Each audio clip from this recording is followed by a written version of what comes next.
John Fredericks, America's Godzilla of Truth. He's popular and proficient in picking politics with prophetic precision. And now J-Fred's picking sports. Are y'all ready for this? All across the airwaves and streams of the John Fredericks Media Network, John, Jack, and Nate, three guys that are pretty wise when it comes to picking winners. Football, basketball, baseball, soccer, golf, UFC battles, you name it. When the game is on your mind and money's on the line, Godzilla Wins is your guide to picking winners. Before you make that play, hear what J-Fred has to say. Godzilla Wins on the John Fredericks Media Network. Oh yeah, for entertainment purposes only.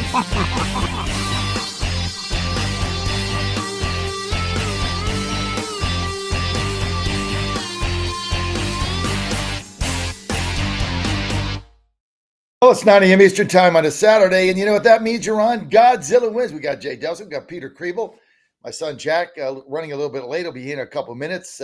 Nate, our normal host, Nate Perry, is out with his father today getting inducted into the Oklahoma State Hall of Fame. So he will not be with us, but we'll have plenty of guests coming in. Plus, we can always take your calls. Big Al, Smooth Al Green, running the op for us in the captain's chair in Rich Vegas. You can reach Al and you can call in if you want, 888-480-JOHN. Al loves to take your calls, 888-480-5646. By the way, Smooth Al Green, been with our company 13 years. We've been in business 13 years. So Al has been there from day one. We got a couple people there from day. I don't know how they've done. Tina there from day one, 13 years. Colleen, 13 years. Most of the others I ran off. But Al's still there. When the studio, when the whole thing, I've say this story all the time. When the studio burns down, there's a fire and there's nothing there. It's all ashes. You're gonna drive up. You're gonna see two things. You're gonna see Al Green and you're gonna see a POTS line. That's gonna be. It's gonna be there at a desk in a pile of ashes there.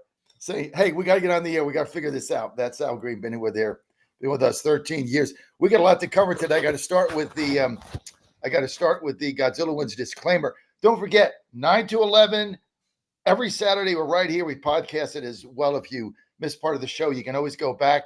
That's going to get the host today. So that's kind of fun. And this is a hard job hosting this Godzilla Wins show. So I don't really like to do this, but I'm it, right? Next up, Jay Delsing. He'll be the next host. Oh, boy. That's when the studio burns down, John. It'll be you and Al.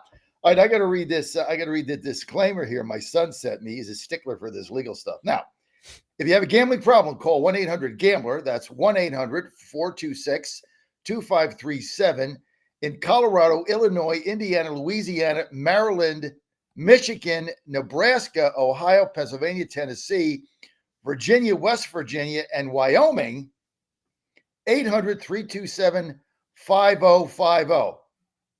I'm just proud of myself that I knew all the states' abbreviations. Or you can visit gamblinghelpline.ma.org for Massachusetts. First of all, if you're in Massachusetts, get out. But if you want to gamble there, I guess that's the only option. Why the hell are you there? Get out as fast as you can. Except if you're a Ravens fan, right? Then I guess you can go to the Ravens game, but you can just ship in. You can live in West Virginia and go to the Ravens game. It's like an hour away. Call 877-GHOPE-NY/text HOPE-NY if you're in New York. And please gamble responsibly like I do. I can't even say that with a straight face. Call 1-800-NEXT-STEP in Arizona. God, does he have to read these every day? 1-800-522-4700 in Kansas. New Hampshire, that's good. 888-789-7777. Or in Connecticut, you can visit. You notice all the at least New Hampshire had all the blue states have all these rules, right? Red states is just download DraftKings app. Good luck. Blue states have all this stuff in it. ccpg.org in Connecticut. In Iowa, 1-800-BETS-OFF. Or visit opgr.org in Oregon. I mean, that's got to be the longest disclaimer I've ever read in my life.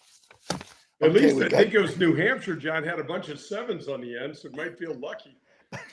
That's probably not. Yeah, New Hampshire was 8-8. I should play that in the pick 6 or pick 4 thing today. 888-789-7777. At least New Hampshire had the best read for us to do it. Anyway, we got a lot going on. We got Peter here with the Ravens rolling too. We're going to start with that in a minute. We got Jay Delsing is with us. Of course, Jack will be in a few minutes.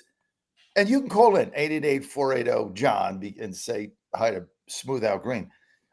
Jay, before we get into anything, your daughter is a collegiate volleyball D1 player. I know we were texting back on earlier in the middle of the week, and she got injured, and she was in the hospital, and she broke her nose and her eye socket. For all our fans out there, just tell us a little bit about your daughter Jo and Yeah. how is she? Thank you. She's fine. I drove. She was in Indiana, a place called Warsaw, Indiana, which I didn't know existed, in a hospital there, and I went and picked her up. Yeah, she was diving to make a play and got the ball up, and then one of her own teammates came in and hit her right in the eye with her knee and blew out the floor of her orbital socket, the inner wall of her inner orbital socket, and fractured her nose. And she looks like an MMA fighter, guys. It's amazing. But we're getting surgery on Wednesday. We got her back home here in St. Louis, so she's going to be with good care.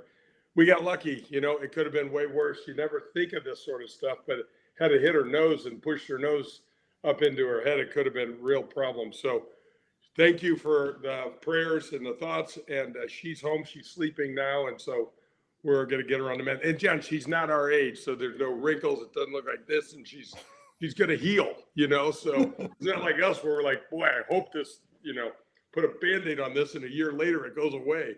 She's going to be okay, I think. So who does she play for, Jay? She plays for the University of St. Francis in Indiana. All right. So, wow. I mean, so scary. Now she's home with Dad, right? She's with got her here.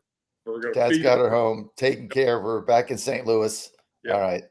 And so she's going to be out for the season, right? I mean, this is the end. Yeah. It's a 6 to 9 week procedure for the bones to heal in her eye, and then her nose is. She's also got a concussion, which we're monitoring, waking her up every couple hours just to make sure her eyes are fine. And so, yeah, it's her season's over, unfortunately. What is she, a sophomore, Jay? A junior. She's a junior. Okay, so she got a senior year, but listen, I can't think of how scary that would be to have your son injured or your daughter injured playing ball, and especially a girl, obviously, with facial things. I know she's going to be concerned about that. I mean, it's just the way life is. But I'm happy she's home. But thank you. You're looking for a full recovery? Yeah, the doctor said she's so they have to go in and do reconstructive. They have to put some plates in the bottom of her eye and the inside, but they think so miraculously, guys, she had no damage to her eye itself, which is crazy. But what this impact did is it pushed her eye in several centimeters, so her left eye is pushed inside her skull more. It's really, I looked at her and I'm like, what? Because it's black and blue, but the doctor said it's all normal. They usually see this typical in a car accident or something, guys. But she throws her body around all over the place. She walks off the court black and blue all the time. So I'm proud of her. She's gonna heal, be fine. We got great doctors here. All right, Joanne Delsick, be in our prayers. Jay calls her Joe. That's her name, Joe. So, Thank you. Jay, just want to give a shout out for, student athletes out there, what they go through. I'm, going through that with Joe, but certainly, not getting hurt like that. I mean, it's kind of a scary thing. So, everybody, put a little prayer in there for Joanne Delsick, and we'll keep the progress up. Jack just joined us, my son. I love the fact that he's got his Astro shirt on, being that we got a 5-game lead with 8 games to play. We're going to win the division, having been down 10 games June 15th and basically out of it. So all good. Al says, I'll put a little thing in there. Jay, you can see that as well. We got Peter Kriebel. Anyway, it's great to have everybody. Now, don't forget, every day, go to GodzillaWins.com, GodzillaWins.com. This is a really great site, folks. I mean, Jack Fredericks, my son, who's here now with his Astro shirt on, because we're on Getter Live, Twitter Live, Rumble Live, all across our radio stations. Jack has done a phenomenal job in building this company from basically a blog that started as just something for Jack and I to do on the weekends, picking football games on a Sunday. And he started from a blog to now this is like a major operation. And he's done a fabulous job at it. Him and my wife, Ann, who's the operates as the CFO of this particular part of the company, CEO of the whole company. But Jack has done a super job in taking this thing from a blog to a major operation. So, Jack, I want to thank you for that. Thank you for your hard work. Thank you for what you've done. And one of our contributors forever, Peter. Peter is with us. And Peter, before we get into anything, while we've got you on, a Jay on, a Jack on, I just got to get right before we get to the Thursday night game. I got to get right to the Ravens. 0-2, losing games they should win. Could be 2-0. I mean, getting beat by bottom feeders. They were an 8-point favorite on Sunday at home. They get beat. I don't know what the deal is with that, but they're 2 games out of first place, 2 games behind the Steelers, who haven't had a home game yet. Steelers play at home this weekend against the Chargers. That should be a tough game. But I know when I texted you early in the week, Peter, you were kind of like, everything is going to be fine. Why is it going to be fine when you guys are supposed to have a Super Bowl team? You start off 0-2, losing to a bottom feeder. Yeah, it's just early in the year is the only reason not to panic. If they drop this next one, then we're really in trouble. But I mean, I say, we're going to be fine, but that's really just based on our history in the Lamar Jackson era more than anything. There is a clear concern along the offensive line right now. Max Crosby ruined that game, and we got Micah Parsons next week. So it's trial by fire. You saw what didn't work against Max Crosby. The hope is, okay, that didn't work. Let's do something different. But yeah, I mean, I'm worried. Obviously, I'm worried, but I just hope that having such a similar game record in back-to-back weeks, you figure some of that out. Now, to that point, there's this guy, Daniel Fa'alele, our right guard. And normally guard play goes under the radar. Even a bad guard, it's minor mishaps, whatever. This guy is reaching such levels of notoriety because anyone, no matter their football acumen, can watch the TV and says, why is that giant man unable to block anyone? He's the biggest player in the league. And Ben Cleveland, who is a below average guard, his backup, Harbaugh just refuses to put him in. And Cleveland has developed this weird cult following. Below average backup guards do not get cult followings. That doesn't happen unless he is behind arguably the worst player at his position in the National Football League. So Harbaugh won't win, and until he does, or Fa'alele makes improvement against Micah Parsons, we're going to be in trouble. Well, I mean, you're going to Dallas this week. I think you guys are going to go 0-3. I mean, if Pittsburgh, think about where we are right now in the NFL. Pittsburgh wins on Sunday at home. They've had their first 2 road games. I think they got a hell of a shot to win that game. I don't think you're going to beat Dallas based on what's going on. Dallas always bounces back after a debacle. So you guys could be 0-3. They could be 3-0. I mean, you wake up on, Monday, you're 3 games out, the first 3 games of the season behind the Steelers. I mean, I don't think that's an envious place to be. And would it be? You're not panicking now. If you're 0-3, you're 3 games out. Is that panic time for the Ravens? 100%. 100%. Because the schedule only gets worse. It's Bills, it's Bengals, it's good teams that we still have to play. Lamar Jackson, historically the most dominant quarterback against the NFC. But yeah, it's just the team feels different.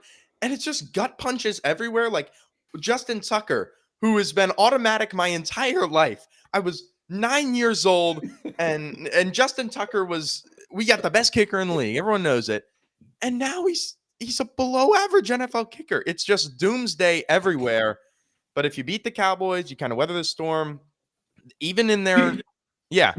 Wait, what about the defense? I mean, you're up 10 points in the fourth quarter against the Raiders again. Gardner Minshew, and you lose. I mean, yeah. I mean, come on. That was brutal. At home, and you're at home.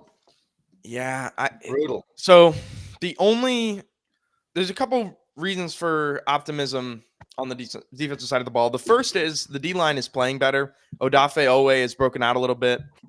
So you had that pass rush, and we have Nate Wiggins waiting. This is the corner out of Clemson. He's missed the first 2 games. He should be back, or he might be back this week. He is going to be our best pure man-to-man cover corner. And Devontae, when you play Devontae Adams, that's going to happen. I mean, there was a PI call in the end zone that was a little bit soft, but yeah, we do have kind of a tendency to, when these premier receivers get going, have absolutely no answers. So I think Nate Wiggins will solve that. Kyle Hamilton has not been as dynamic as normal, dealing with injuries. I think we just have to settle in, but the defense has not been the problem. It just hasn't. Yeah, it doesn't have that Ravens feel. There's no pick six. They're not putting teams away. There's no forced fumble to win the game. 2 weeks. One of those weeks is against Patrick Mahomes, but yeah, not a good start. We'll see what happens. We're going to go on from there, but I think when you're 0-3, it's definitely panic time. If you're a Ravens fan, with all the hype that went on at the beginning of the season, a lot of people picked them to win the whole thing.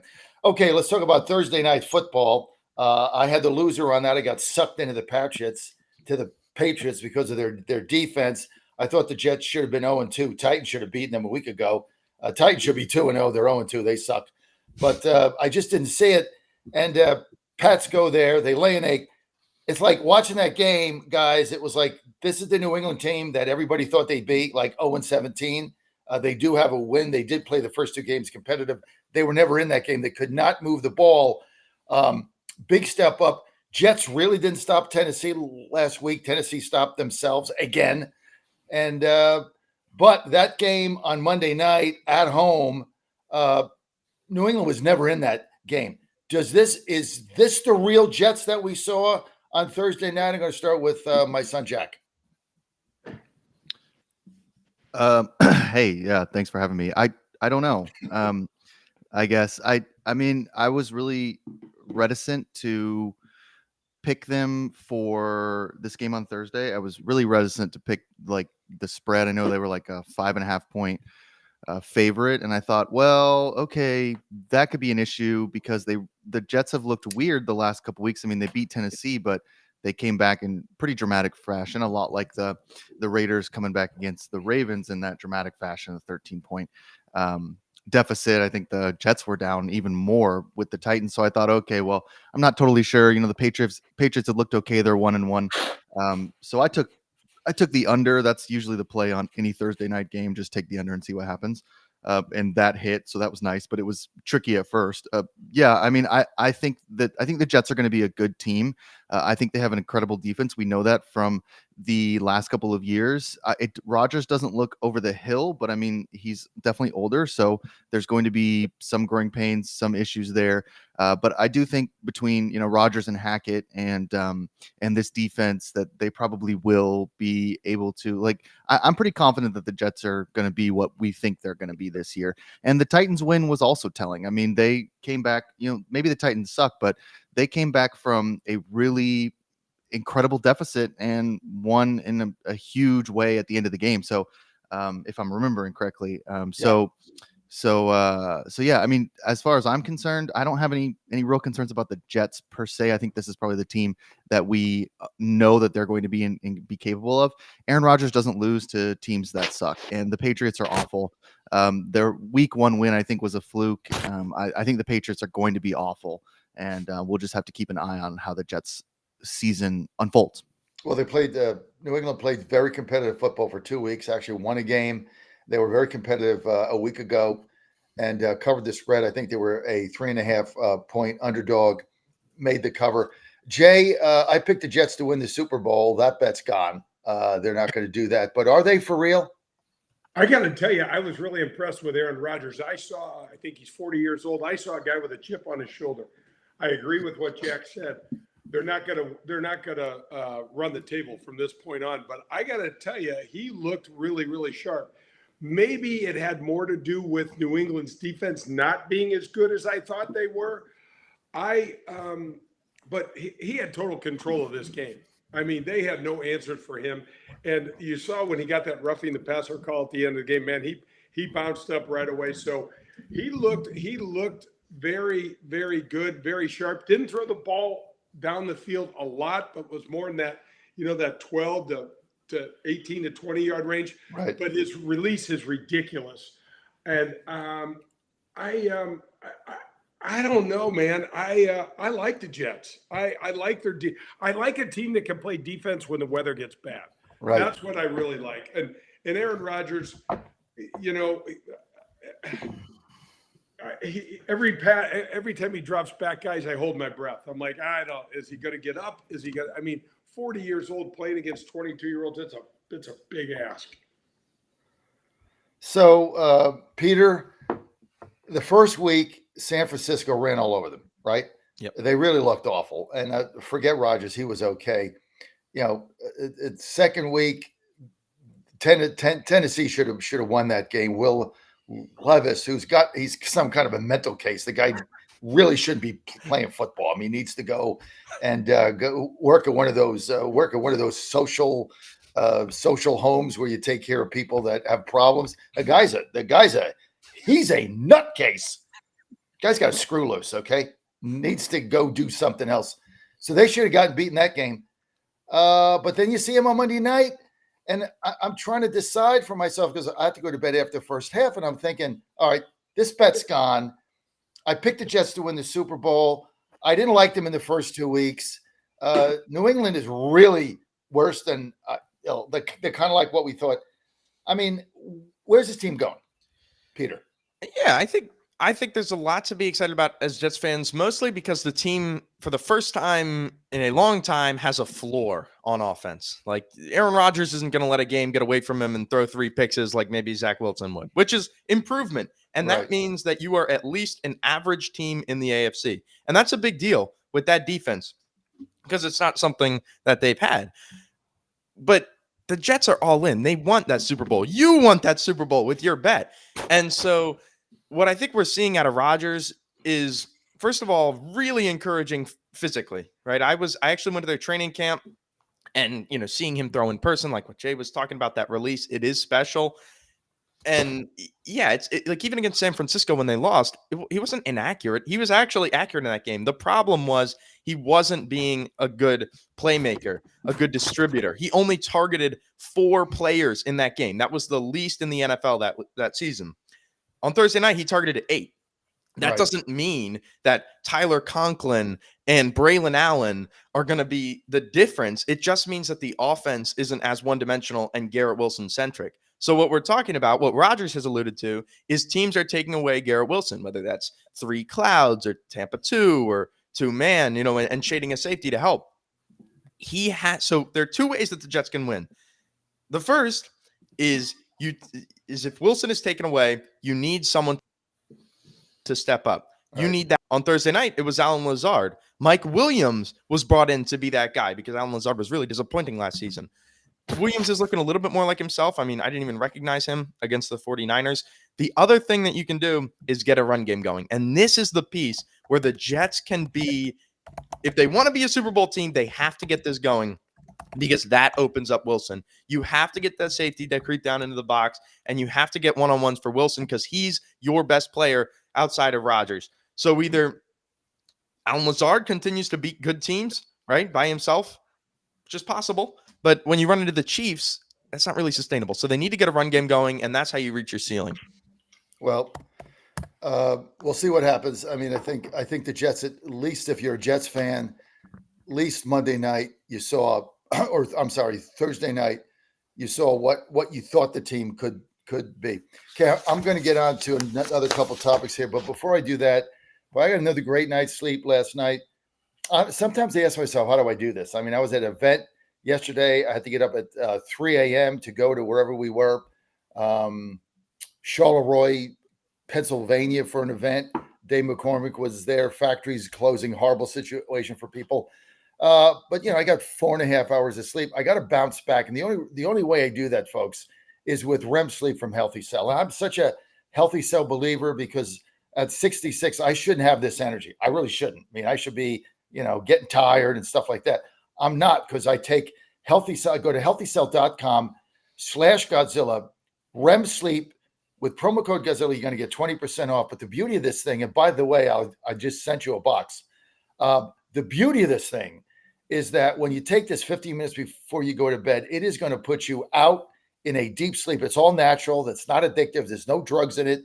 Everything is natural, but it's going to put you in that deep sleep and support all 4 phases of sleep. What that means is your body rejuvenates, regenerates. If you get 5 or 6 or 7 hours, now if you get 8, you're golden. But if you can only get 5.5 or 6 like me, it's got to be quality sleep, right? So you got absolutely best thing that you can do. It is really going to change your life, your outlook. Because then when you jump up, like my clock today went off at 8. I got 8 hours of sleep last night. I went to bed after that. The Astros game last night and jump out of bed, good to go, fresh as a daisy every day.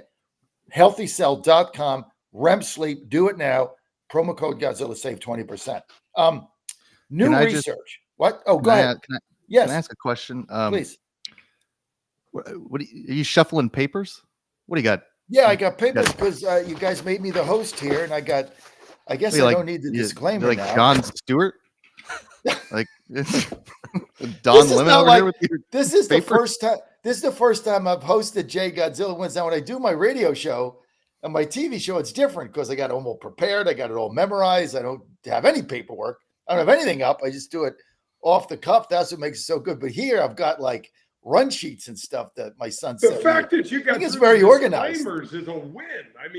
I mean, he's got this thing is run like a tight ship. I mean, this is not like my radio show that we just wing the thing for 4 hours, right, Jay? I mean, this thing is buttoned down like first hour. He's got the times on this thing. I kind of would look at the sheet when he sent it, like, okay, what am I going to talk about? And that's it. What football games he covered. But he's got this thing, Al.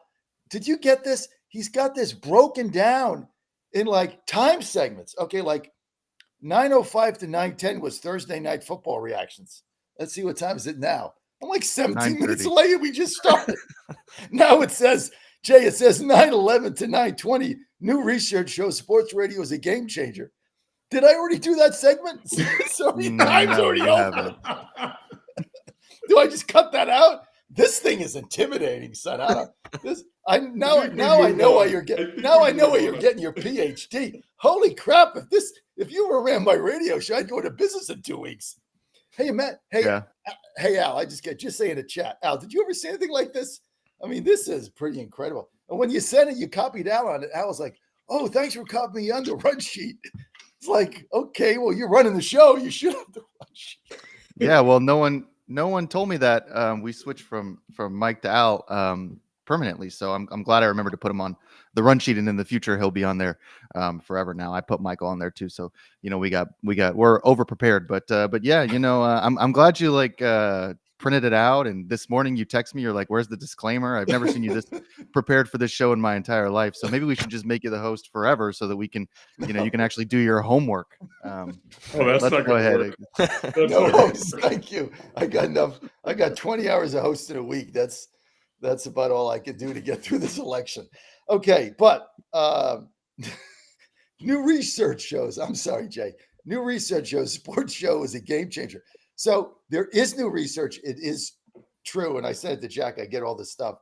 I just got to give a pat on my back because when we developed the John Fredericks Radio Network, I had this vision that we would run sports on the weekend. And my CEO, Ann, who's my wife, and now she's going to claim credit for it because, CJ, this is what happens, right? I have a bad idea. It doesn't work out. She said, told you, bad idea. I have a good idea. It works out. She says, well, I knew that from the beginning, right? So you can't win, right? It's just kind of how the whole marriage thing goes, Jay. You get that, right? Peter, you'll figure this out pretty soon. Trust me. So basically, I'm like, okay, so we're going to have this thing where we're going to run sports on the weekend. Everybody's like, oh, you can't do that. You can't do talking sports. It doesn't make sense, right? That's what everybody's saying. So we do it. Now the study comes out. It's a radio study that says all of a sudden, out of the blue, the number of NFL and college fans that can get a game on TV, that displace the TV to hear their homers on the radio, is at an all-time high. And of course, we carry the Pittsburgh Steelers in the NFL, which has, two of the biggest homey announcers you'll ever find. They're iconic. So I'm going to start with Jack here. I just want to get your thoughts on that. Now, when I read this, there have been games, not now because it doesn't matter because they suck.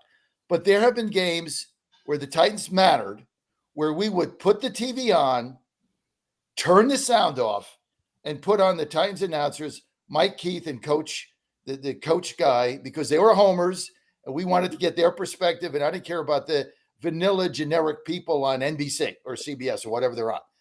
I probably did that several times every season. We'll actually turn, and then sometimes you just go out and say, I just want to get on the radio. How real is this, Jack? Well, the study focuses mostly on the big cities, so you have to keep that in mind. That there's a lot of, there's a lot of difference between like the regular fan in San Francisco, in the middle of San Francisco, who maybe who can't afford to go to the game, and the game is blacked out for whatever reason. They can't get it, so they have to listen to it on the radio. So there's that. There's also, I think, and this was not in the study, but this is kind of how I read some of this stuff, is not only is this hey, active fans want to listen to their homer announcers. That I think that's normal in sports. Peter's a Ravens fan. I'm sure he has a relationship with the Ravens homer radio guys on some level.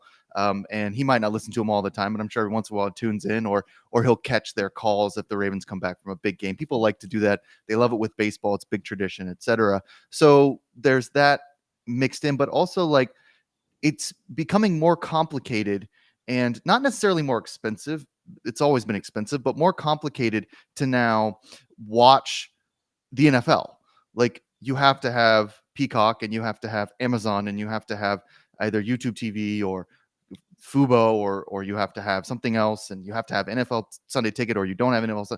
It's a lot easier to just tune into AM 1710 and catch the Steelers that way, or the Titans, or do the tune in radio thing, which I don't subscribe to, but I know that tune in can be pretty useful when it comes to that stuff too. You can pick up I used to do that with the Ole Miss games when I was in Reno. I used to listen to the Ole Miss games on the radio because like, where am I gonna find the Ole Miss game in Reno, Nevada? Like I can't go into a bar and be like, hey, excuse me, can we watch Ole Miss play Memphis, in August? Like it's not, so I'd have to listen to them on the radio. So I think there's a lot of different reasons as to why, but I do think that people probably, I think people have always engaged in radio, and I would understand why this would be something that is kind of increasing. People engage with radio in ways that it's a business that doesn't seem to be going out of business. And so one of the reasons I think is probably because, as you're saying, people do like listening to their homer radio guys, and I think you couple that with the fact that streaming, okay, well, I don't pay for Peacock. My team's on Thursday night this week. I'm going to listen to it on the radio. But Jay, I think look, we're obviously, Ann and I own 17 radio stations. We keep investing in it, AM and FM. So we're a big believer in the medium, and it's amazing. And I'm going to get off this topic because it's not necessarily athletics related, but it's amazing the demise of talk radio, AM radio, sports radio. The demise of this has been going on forever. They keep predicting its demise. It never seems to go away. Actually, in our business, get bigger. And there's almost people are almost gravitating back to it, which I find to be, it's just, I find to be odd. We kind of saw it, but Jay, do you, like, if the Tigers are playing in the final game to get in the playoffs, are you going to put on the Tigers baseball network and hear their announcers? Oh my gosh, that's a great question. And I can't wait to get to the Tigers, but this whole thing, when I first worked for Fox, we did the national golf broadcasting. They had no idea how to quantify who's watching because people were streaming. This thing has gotten so complicated. Look at your TV. We got 8,000 channels. I don't know how to turn it on. That's all back in the frother category. But when it comes back to radio, you guys, it's something that's comfortable.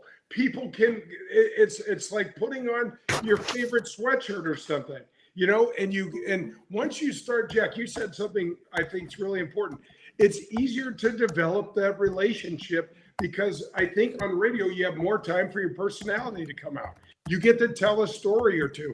And that's basically what the announcers are doing on TV. You can see what you see, right? John doesn't need to tell you what you're seeing when he's on the TV, you can see it. But on the radio, it's like, hey man, what the hell is going on? You need to Right. paint a picture. Right. And I think, John, that's why you've been so successful. So successful. People can relate, and that's what it seems like it is to me. One more, I'll Go ahead. say one final point on this, Dad, and then we'll move on. You mentioned that you say radio is comfortable for people. Technology is so funny, it's always changing. Radio's been around now for a very long time, 100 years, whatever. FDR's fireside chats, all that stuff. I wonder if Generation Alpha in 100 years or 80 years is going to be like talking about the staying power of TikTok or X and being like, oh, it's just so comforting to log on to TikTok. It brings me back to the old days. So I mean, I don't know if radio has another 100 years left in it, but it's okay for right now. Well, Peter, Peter, you're the only one here that's a Zoomer. Do you ever listen to the radio? Yeah, I listen to the John Fredericks Radio Network as much as I can. No, I do. Right And answer. also, I mean, I have a special, one-sided, I guess, relationship with the Ravens announcer. Like when there's a big game and they put together the cinematic recap or whatever. I mean, I just think back to 2018 when we played the Browns and we get in. It's the first game of Lamar sending us to the playoffs. And it's, this great call. And I was actually at the game, so I didn't get to hear it at the time. But then I go back and he's talking about the fans, and it's just a livelier experience, at least coverage wise. And it's a personal one. And so I agree. Like I don't think it's going anywhere, and it clearly has a place. Yeah, it does. And, the difference in baseball with the MLB app, and then we've got to move on because I'm way over my time, is I listen to the Astros. I listen to the majority of the games or see them on the MLB app, but I get my home announcers. I get them on the radio when I go to, when you buy the MLB package, get on your phone. So I get my announcers on the radio. I get my announcers on TV. I saw the Angels game last night till midnight or whenever the hell they were on. I don't want to see a generic. I want my guys. I want to hear my guys telling me that Verlander's done. That's what I want to hear, and he is done. By the way, I want to hear that, and so I think there's something special about home announcers, and this thing is not going away. I mean, it just seems to be growing. And Jack mentioned Tune In. When I listen to college football, I go to Tune In. Now they don't have a deal with the NFL, so you can't get the NFL games. So, like to get the Titans games on the radio, I got to pirate them by finding one of the stations. This is a true story. One of the stations that cover the Titans that have not turned off their app. That's what I got to find. And they're out there. I'm not going to tell you about what we do because we follow the rules. But there's some that, they just turn off the app and they wait to get the cease and desist letter from the NFL because you're not supposed to run it on the app. But so you got all that stuff going on. Okay. Great to have you guys with us. Hey, there's so many games coming up this weekend that we got to talk about, but I'm going to start before we get to DraftKings. This has got to be exciting. Archie Manning's what I guess his grandson, Arch Manning, starting for Texas, new era, a very exciting football player. A lot of people thought he would go to Ole Miss. Some thought he would go to Tennessee. Actually, he picked the Horns. He's starting this week, and I'm going to get right to Jack here. This is like a big deal in college football to get Arch Manning there. Those of us older, me and Jay remember Archie Manning when he was with Ole Miss and when he was, running around for his dear life with the Saints with all those years when they'd come into the games with paper bags over their heads with the little eyes cut out when they were that bad. But big deal, Archie Manning, Jack. Why? Yeah, I mean, I think it's a big deal. He was a major recruit. Has major star power. His NIL money is crazy. I mean, he's one of those top 5 guys with the NIL money. There's like some of the like Angel Reese and Livy Dunn and some of those women who crushed the NIL, and then Arch is like right up there. Of course, his name is really important. Quinn Ewers is the starting quarterback for this team. Texas is a good team. He's recovering from an oblique injury, so we get to see Arch Manning. It's going to be very exciting, but he's not going to replace Quinn Ewers or anything like that. He's not going to, even if he throws for 6 touchdowns and they win by 50, there's not going to be some conversation about, oh well, maybe Arch should start. I mean, Quinn is just as capable quarterback, I think, as Arch is, but he's huge. I mean, that's the thing with the Mannings. They're always big. The guy's 6'4", 225 pounds. That's like gigantic. He's got a rocket for an arm. If you saw him, those clips in high school, he just looked incredible. And I mean, he was like, Ole Miss missed out on him. Of course, the Mannings have a long history with Ole Miss. Archie Manning played for Ole Miss in the 60s and 70s. Eli in the early aughts played for Ole Miss as well. Peyton did not. Arch did not want to go to Ole Miss for many of those reasons, to play under the Manning, I guess, banner. Although there's some talk that maybe it was just that Texas offered him more money. Lane Kiffin seems to sort of at times indicate that that's the reason. So, I mean, I'm excited to watch him play. The guy is going to be, we hope anyways, not just a great college quarterback when Quinn Ewers goes to the NFL, but like an amazing NFL quarterback. So I think it is a big deal, and I'm super excited to watch the game and see how he does. And, if he has some hiccups, that's expected, but he might go out and dominate. I mean, he is just that good. No, I just think it's fun. Those of us like Jay, and then I'm going to move on, but I got to get to Jay here because we're old enough to remember Archie Manning at Ole Miss, and he was one of he was a scrambler, and then he went to the Saints, and the Saints were so bad for so long, for so many years. They couldn't protect him. The guy ran around for his dear life every game, and so he never really got the notoriety as an NFL quarterback that he should have gotten. It's almost kind of like Pete Maravich with the Hawks, right?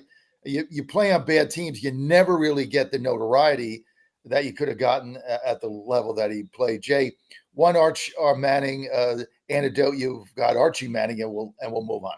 The thing that I'm in, so I know that University of Texas spent $7 million recruiting Arch Manning. So the reason he went there, I'm sure the NIL money is massive. I haven't seen that number. But guys, what I'm interested in seeing is this guy can run. I'm like, where did that gene come from? Because Peyton was a statue. He was great, but this guy can run. And so I'm interested to see what it's like. And what do they call that, John? It was like quarterback U or something that the original Archie was putting his sons through, and now I think this is Cooper or Cupper's son. That's the next big quarterback in line. So I think it's fun. It's going to be interesting. I agree. Texas is a good team. We'll see what happens. But I never get tired of watching the Mannings do something. Okay, well, listen, we got a lot of football coming up. You want to go to GodzillaWins.com, GodzillaWins.com. And when you go to Godzilla Wins, go to Daily Picks every day. We put our picks up there. I do a very good job of putting them up. I got picks up every day. What I'm doing there, I'm doing on DraftKings, so it's real. I'm way up. I think I'm up 6,000 or 7,000 for the season. Had another good night last night in MLB. Not doing as well in football, college or pro, but I'm going to pick that up. Just go to GodzillaWins.com every day. GodzillaWins.com. Bookmark that. Got great articles there. Then go to Daily Picks, and you're good to go. It's one of the best sites that you're going to find out there. Peter, a contributor. So is Dan and Jack and many others. And I do my Daily Picks every day. So GodzillaWins.com, Daily Picks. Speaking of that, you want to get in on the action? DraftKings right now has got a great deal. This is so easy. They're giving away money. You like free money? I like free money. It's free. This is like Bernie Sanders on steroids, right? They want to give everything away. All you got to do, folks, all you have to do is download the free DraftKings app. Just go to DraftKings.com, download their app, put a promo code Godzilla, put in $5. You got $5. Everybody's got $5. $5, you put in that. Guess what? You get $200 in free bets instantly, not in a week, not in a month, not if your team wins, not a bonus if they win, you can't figure it out. No, right in your account, $200, boom, you can play. You can go to Godzilla Wins, you can go to Daily Picks, you can fade me, win money. All that is right there. All you got to do is get in the game with DraftKings. By the way, only sports app I've ever used because it's the best one. Tried some others, they suck. All you got to do is go to DraftKings.com, download the DraftKings app. Boom, $5. Most important thing, put a promo code Godzilla. Got to do that. Promo code Godzilla, type it in. Just by typing in the promo code, you're going to feel like you're going to win because Godzilla is a very lucky promo code. Put in Godzilla, you're going to get $200 in instant free bets. Now, a couple of disclaimers. Can't do what Jack sent me too long. But if you have a gambling problem, Call 1-800-GAMBLER, 1-800-GAMBLER. If you're in all these other states, you got to figure that out for yourself. I'm sorry. Now, this is the other thing. You got 168 hours. Jack, how many days is 168 hours? How many days is that? I've been saying this now for 2 weeks. I can't figure it out. 24 and 168. What is that? Was it 7 days? So it's 7 days. I don't know why they put 168 hours, because I guess it's from the hour you put it in. So you got like basically 168 hours or 7 days to utilize your bonus bets. That's a long time. That's a week. 7 days. It only took me 2 weeks to figure out that it was a week. So this is very complicated hosting the show. I don't know how you guys do it. Now I got an airplane going up over me. This is like unbelievable, Al. I got airplanes and disclaimers here. All you got to do, promo code Godzilla, and you're going to get $200 in free bets. Okay, we got a lot to talk about here in college football, guys. I got 15 minutes. Florida State, that's the airplanes going ahead here. We live by the Air Force military base in Pittsburgh. It's one of their F-15s going by. There's nothing I can do about it. It's pretty loud. Where was I? FSU. Total. If you're a Florida State fan, Jack, remember Bill Bradley, right? He used to work with me. I now work with him now. Remember we went to Super Bowl with him when you were on top of the car? That's Bill. I work with him now on text. Big Florida State fan. Went to Europe to watch them, all that stuff. 0-3. I mean, what is going on with them? Peter, is their season over? 100%. It's over. It's dead. DJ Ungale, this is the third team that he's somehow garnered all this hype and then done exactly what he's done at every stop. So week by week, they just implode further. They've had a crazy Twitter implosion as well. If you've been following some of what their fans have been promising to do and then not delivering, it's just been ugly. It's just been bad. And they're done. Jack? Yeah, they're absolutely done. This season's over. I'm trying to pull up their schedule for the rest of the season just to see how many losses they might actually accrue. I saw some quote that said, Mike Norvell was basically like defending the losses, being like, well, we lost to some really good teams. No, you lost to Georgia Tech, Boston College, and Memphis. So no.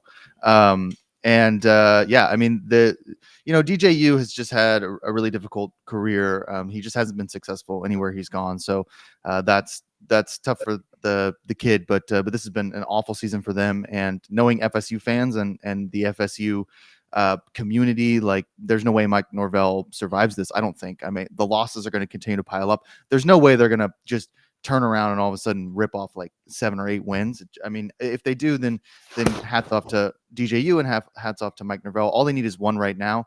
I mean, they should have been in the college football playoff last year. All of a sudden now they can't string together any wins. They can't win a game.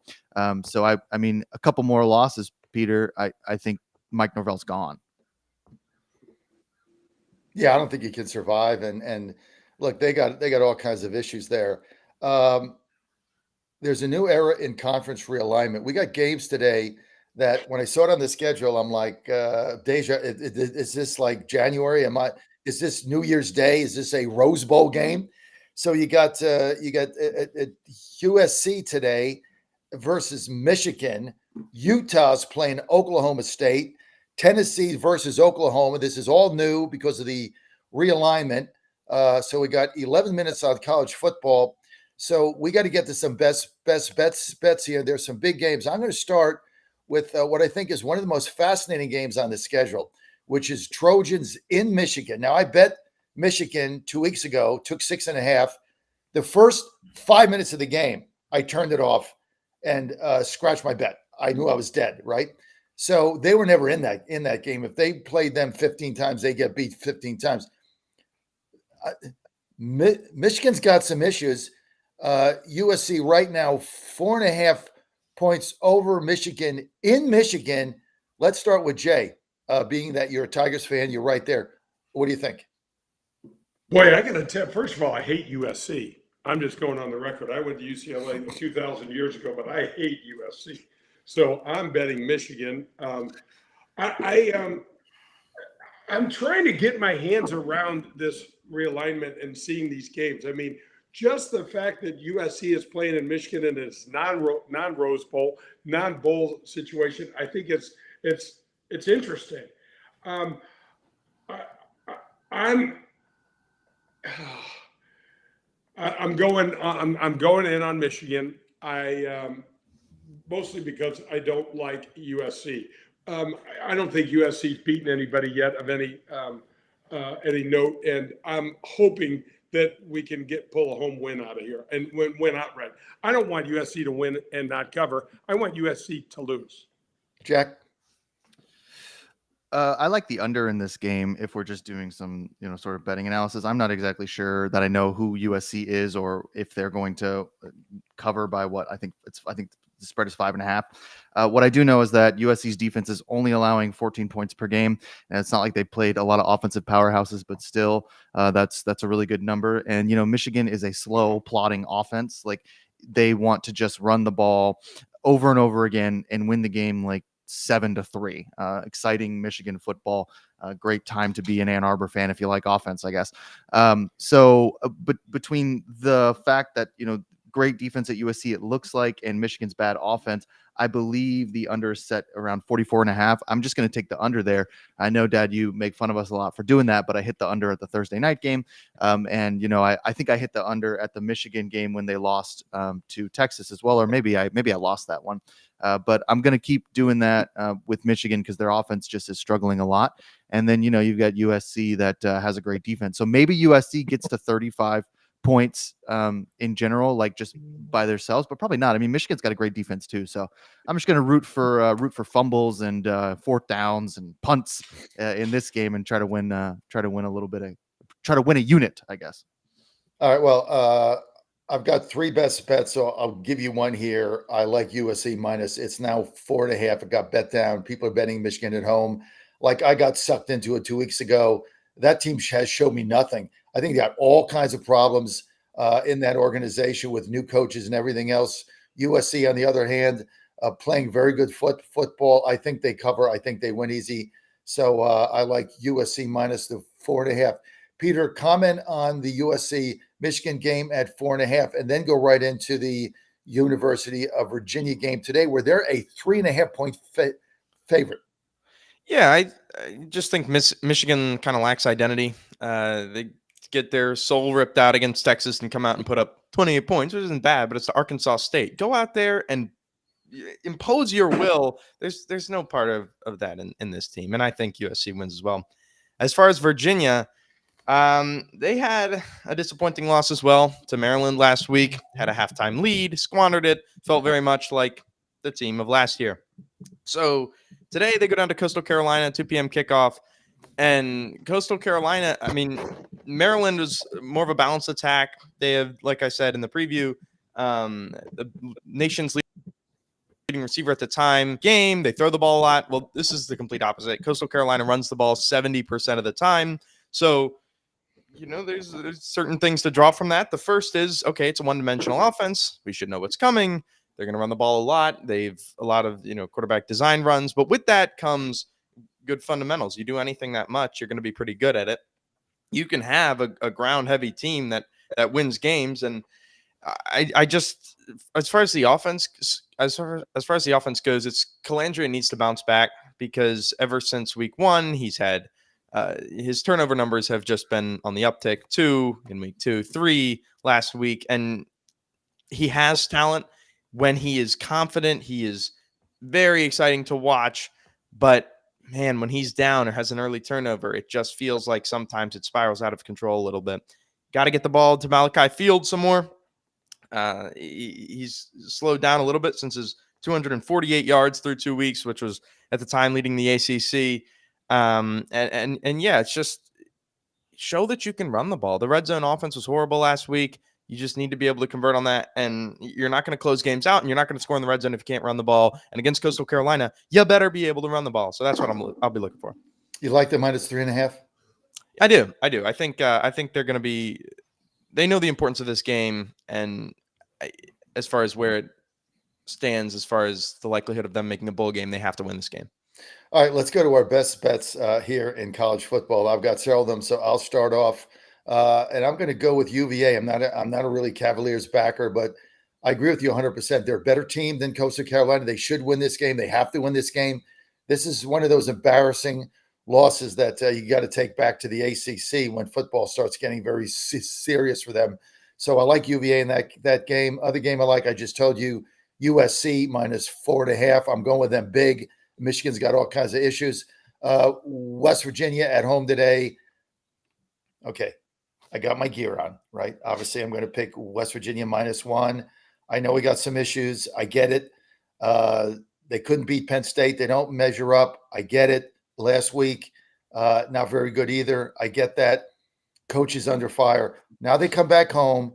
I think they have to win this game. West Virginia is a much better team than they've showed. They've got to win this game. And Kansas State just not that good. And remember, Mountain is very tough to play at home. Penn State was just a better team. They're very tough at home. That place is packed. There's not a hotel within 75 miles of the area. When I had to put my mega bus driver Larry up last night for the weekend, we didn't figure out that Steelers are at home, West Virginia's at home. We have to send him to Wheeling to get a hotel. It's Wheeling. It's like an hour away. Crazy stuff. So I like that. I love Rutgers +3 at Virginia Tech. I think Virginia Tech's a fraud.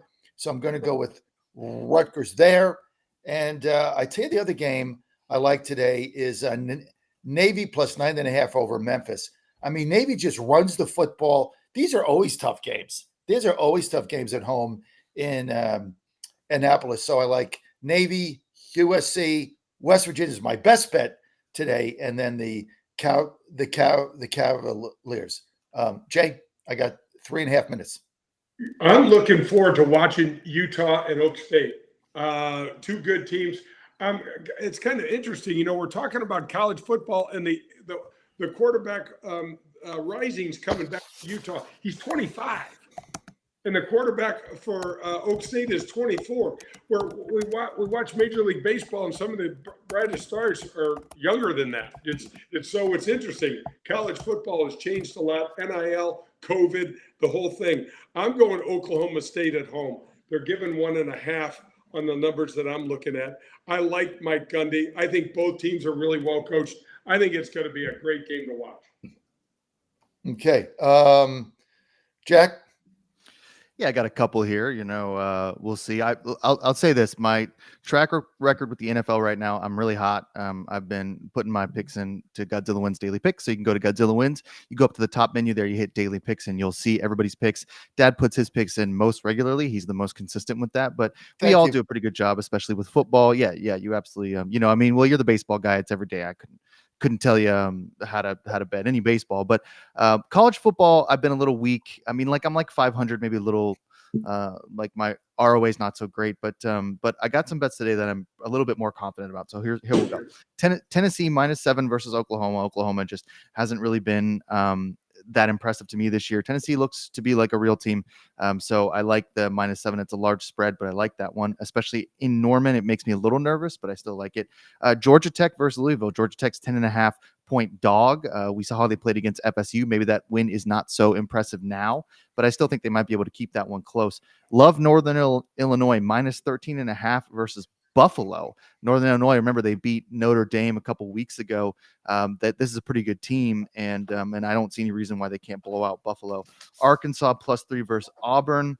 I think this presents a lot of really good value because Auburn has really struggled offensively. Although I do hate promoting anything Arkansas. I hate that team. I hate everything about Arkansas. So I don't know, but I mean I'll probably log it in anyway, and we'll just see what happens. They'll end up losing that one just because. And then USC, again, that USC Michigan under 44.5 points would be kind of my 5 that I'm going to log into Daily Picks. So you can go there and check out all of our picks for today and for tomorrow. I like your Northern Illinois pick. I think I'm going to go with that. I think you really talked me into a pick, but I think you've done it on that one, folks. So look, all of our picks are going to be there. You can go at about 11 a.m. Most of them are going to be up for college football today, and then pro football tomorrow. So really easy. All you have to do is go to GodzillaWins.com, Daily Picks, and you are good to go. Look, we got the next hour coming up. Got to take a short break. When we get back, we're going to talk a little MLB. Then we're going to get the NFL.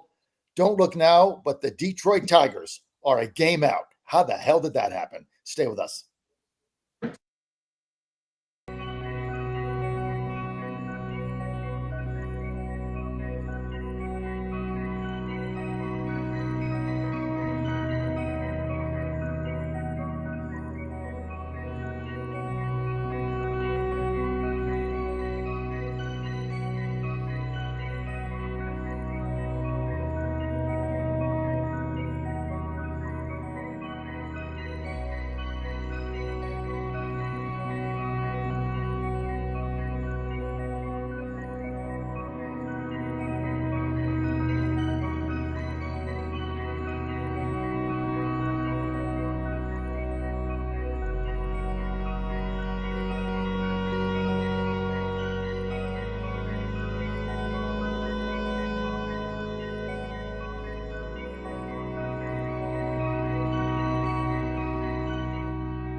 Listening to Godzilla Wins on the John Fredericks Media Network.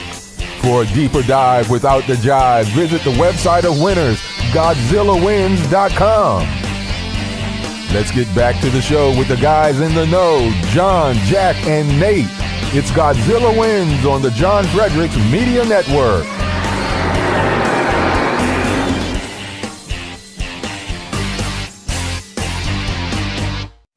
Welcome back to the second hour of Godzilla Wins. Peter Crable, Jay Delsing, Jack Fredericks with us. Other 10:15. Mitch is going to be joining us. Steelers, big game at home this weekend. First game at home, 2-0. Chargers coming in. They're 2-0. Can't wait for that game. Lots to talk about today in our NFL hour. And it's great to have everybody here. Let me tell you what, I'm fired up today. Why am I fired up? Got my Beard Vet coffee right here. Just brewed a pot as soon as I got up. What do I do when I get up? Well, I get up. I brush my teeth. I feed the cat. What do I feed him? Snacks. Then he's got to go outside. The cat, same with the cat, runs the household, right? Everything revolves around this stupid cat. And by the way, don't eat my cat. Don't eat my cat. That's the thing. Do not eat my cat. Don't mess with my cat. So I got to feed him. Anyway, then I make my Beard Vet coffee. I brew a pot.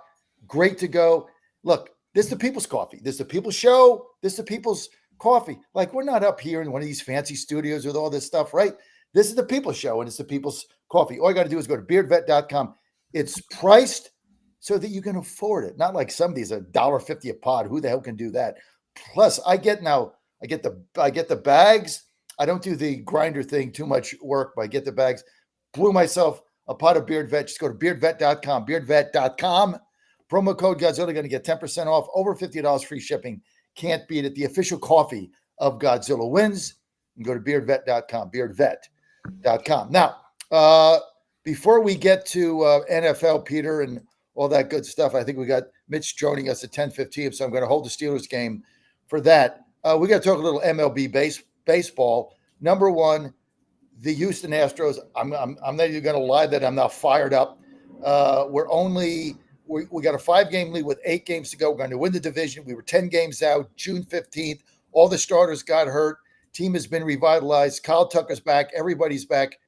Verlander's done. Saw him pitch last night. Couldn't hold a 6-1 lead at home against one of the worst teams in baseball, the Angels. Couldn't get the 5 innings. Jay's done. I mean, I just got to be honest with you. He had some good curveballs last night. He had a couple good fastballs. But, I mean, when you can't hold a 5-1 lead at home against a last-place team, I don't think he's going to pitch in the playoffs. And it's sad, but he's done. I appreciate everything he's done. So, Astros are going to win the division, and I think they're going to win with the whole thing. And I got him on DraftKings. I bet him at 18-1 odds. So, Jay, I got a lot right on this. But I'm going to talk about that now. I love it. I love it. You know what, John? Father Time's undefeated. I hate seeing Verlander go down. He's had a great career. He's married to a beautiful woman. He's going to be okay. He's going to be fine. But, yeah. I mean, you got to win games. And you're getting to the playoffs. And we're going to end up playing Kansas City, Minnesota, or Detroit, which I'm going to talk about now. Wild card team. Normally, he would be the starter. I don't think he's – I'm not just sure they're going to put him on the roster. That was how sad that was last night. He's done. And sometimes this happens. He's 42 years old. Yeah. But look, I got to get to the Tigers. Yeah. I mean, you talk about the Astros 10 games out June 15th. Right. I mean, the Tigers, they got beat last night at Camden Yards. Minnesota won in extra innings. Boston should have won that game. They're a game out. Yeah. You got 8 games to go. You're a game out. You guys have got to be ecstatic over the fact that with 8 games to go, you guys are right there. AJ Hinch. Look, he look what he did with the Astros. He knows how to win baseball games. And John, I was pulling up some interesting information.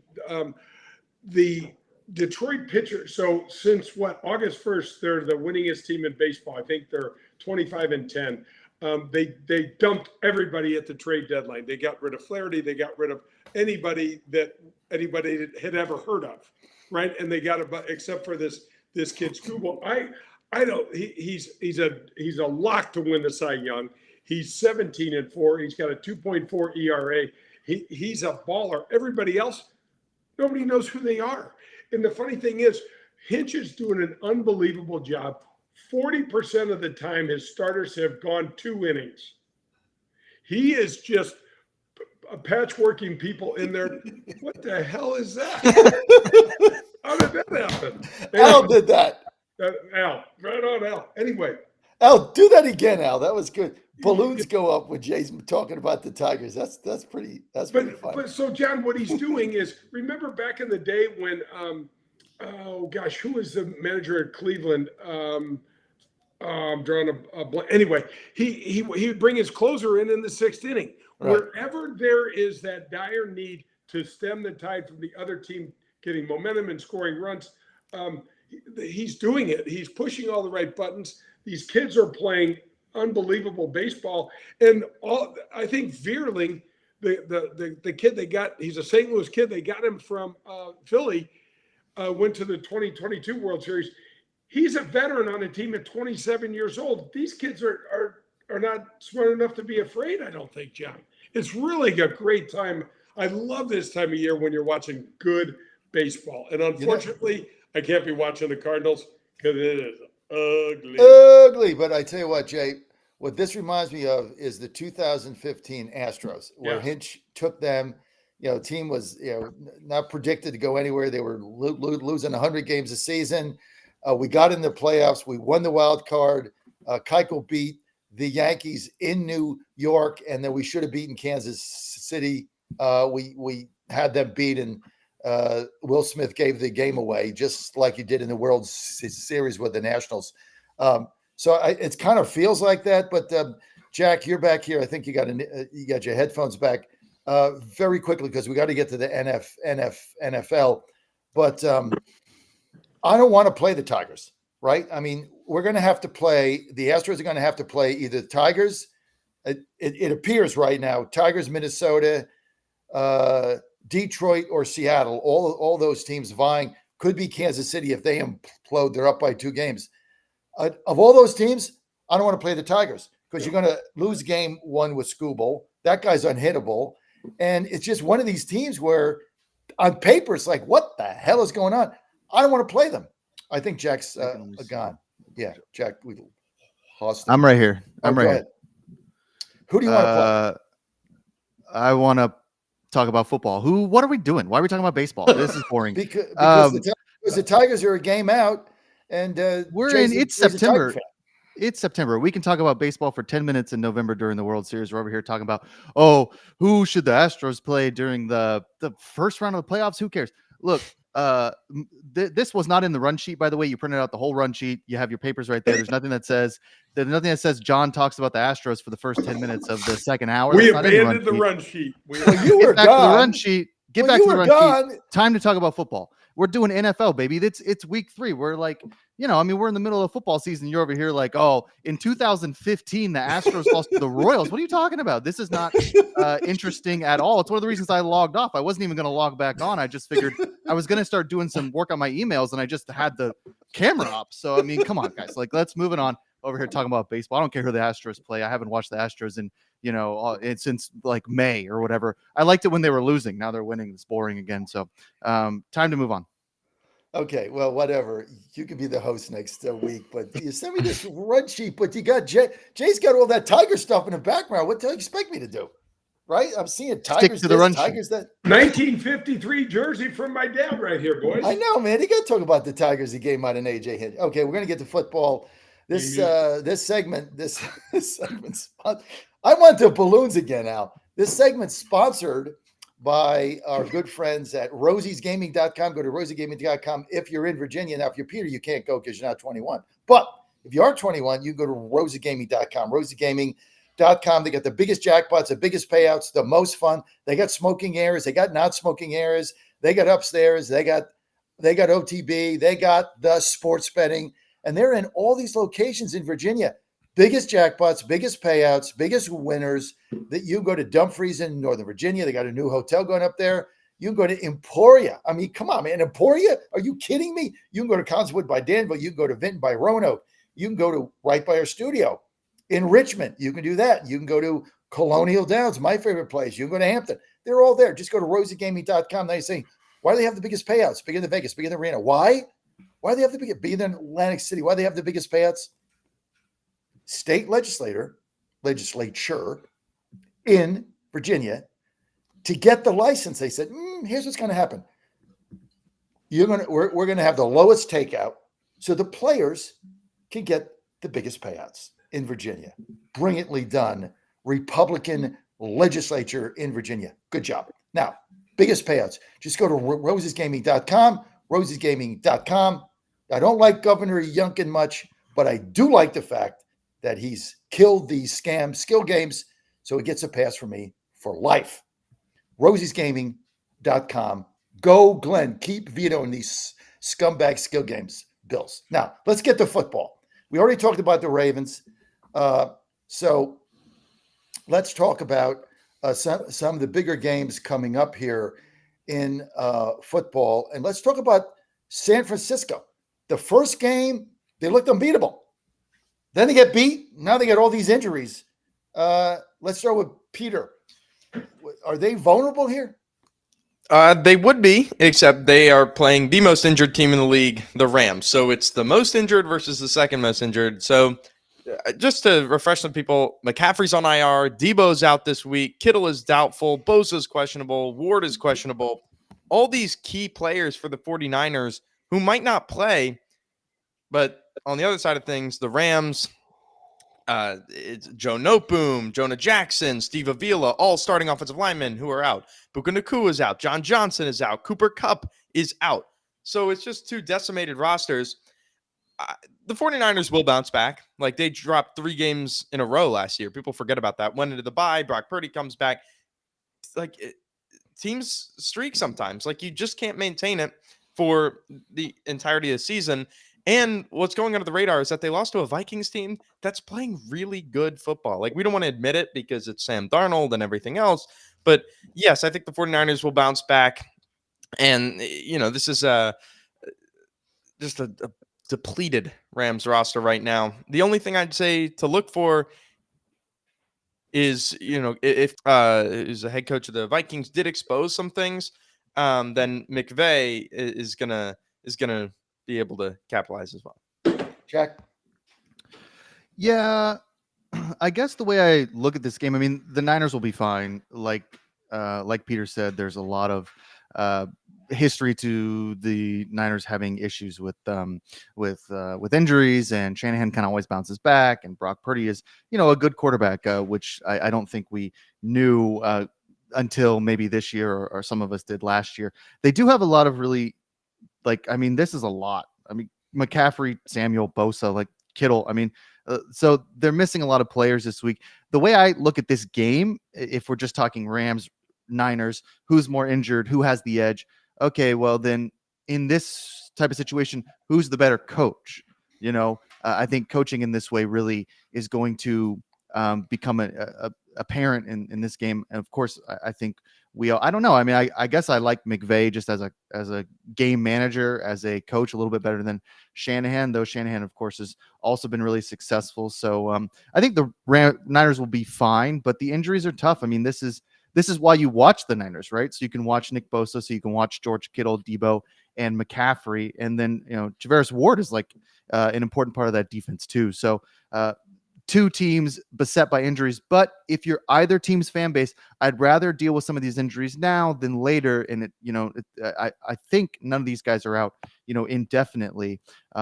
Although the McCaffrey Achilles injury sort of to me feels That's really scary. Scary. it's scary. But then again, we aren't built like Christian McCaffrey. Like Right. some of these guys seem to regenerate in ways that like if I tripped over my shoes going to the bathroom, I would be out for months. You know what I mean? Like months. I mean, it would be I could take as much healthy cell joint pain and mobility as I want. I'm still hobbling around complaining about how I left my boots out when I was going to the bathroom at 3 a.m. And now I'm on crutches. Like McCaffrey and we might be the same age. We probably are pretty close. He might be a little bit younger, but we're not built the same. So I don't know if we need to be worried too much about McCaffrey's ankle, but we'll see. And real quick on McCaffrey, they have Jordan Mason, and the 49ers can put anyone at running back, and they'll know how to run the football. That's also true, yeah. right? I mean, I think that's what they do. That game is 6 right now. 6 or 6.5. It keeps bouncing back. So let's say 6.5. I think it's at now on DraftKings in LA. LA's 2-0. I bet them last week because I thought they played I thought they beat the Lions. It didn't work out that way, but I don't see San Francisco here getting beat two in a row. So I'm going to lay the 6.5. I like San Francisco here. I know we've got not every game is on the docket, but sometimes early in the season you get these games that look like they could be a stinker, but it could be a lot more interesting. I'm going to go to Denver in Tampa Bay. Tampa Bay's playing really good football. They're 6 over Denver coming into to Pirate Town. And let's just start with Jay here. The Bucks looking a lot better than people thought. What do you see there? Well, what's happened to Bo Nix? I mean, is he maybe he's colorblind and throwing the ball to the wrong colored uniforms? I don't know what he's. You've got Sean Payton, who I thought was not maybe the quarterback whisperer, but had done a lot of really good things. I think we're going to probably wind up taking our hat off to Drew Brees and how great quarterback and career he had and made Sean Payton look really good.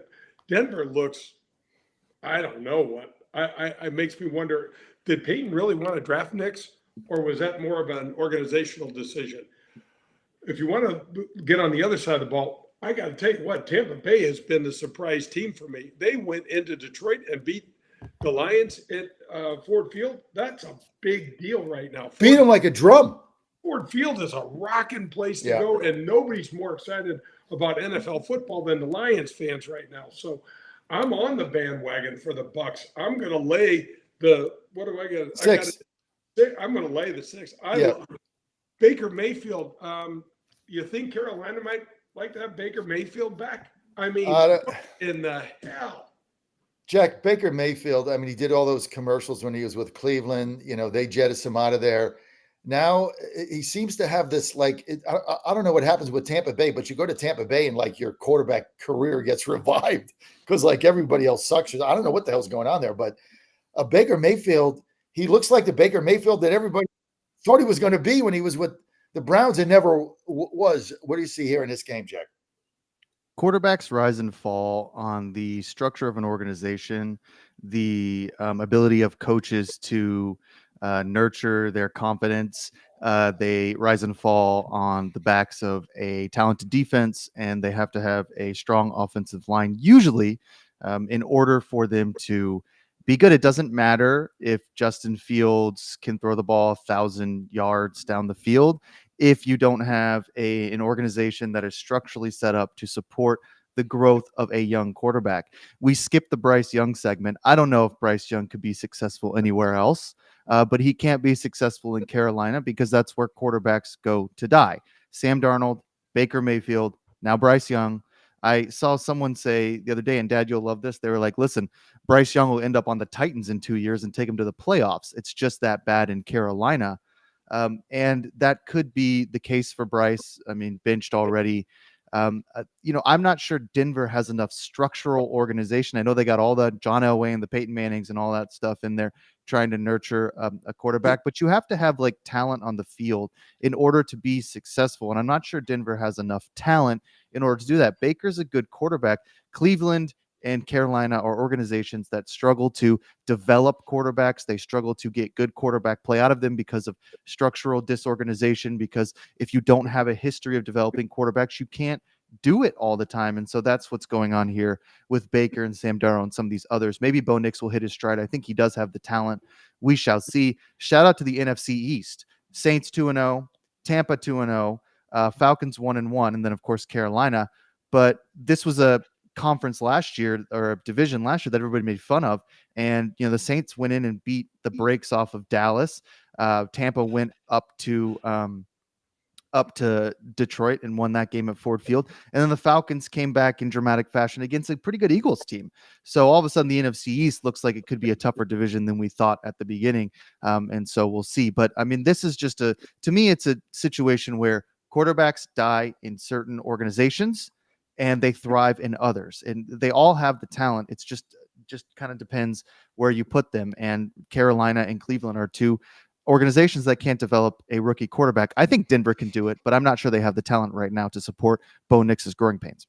By the way, I think you were referring to the NFC South, not the NFC East. Oh yeah. Sorry. Clarification. Yeah. NFC South. You're right. Peter, I've never been a Bryce Young fan. Never. Everybody knows that. I thought he was too small, too skinny. But has he really had a chance here with a dreadful organization, Peter? No, not at all. I think pointed it out, and you're talking about Baker finding success. Sam Darnold's finding success.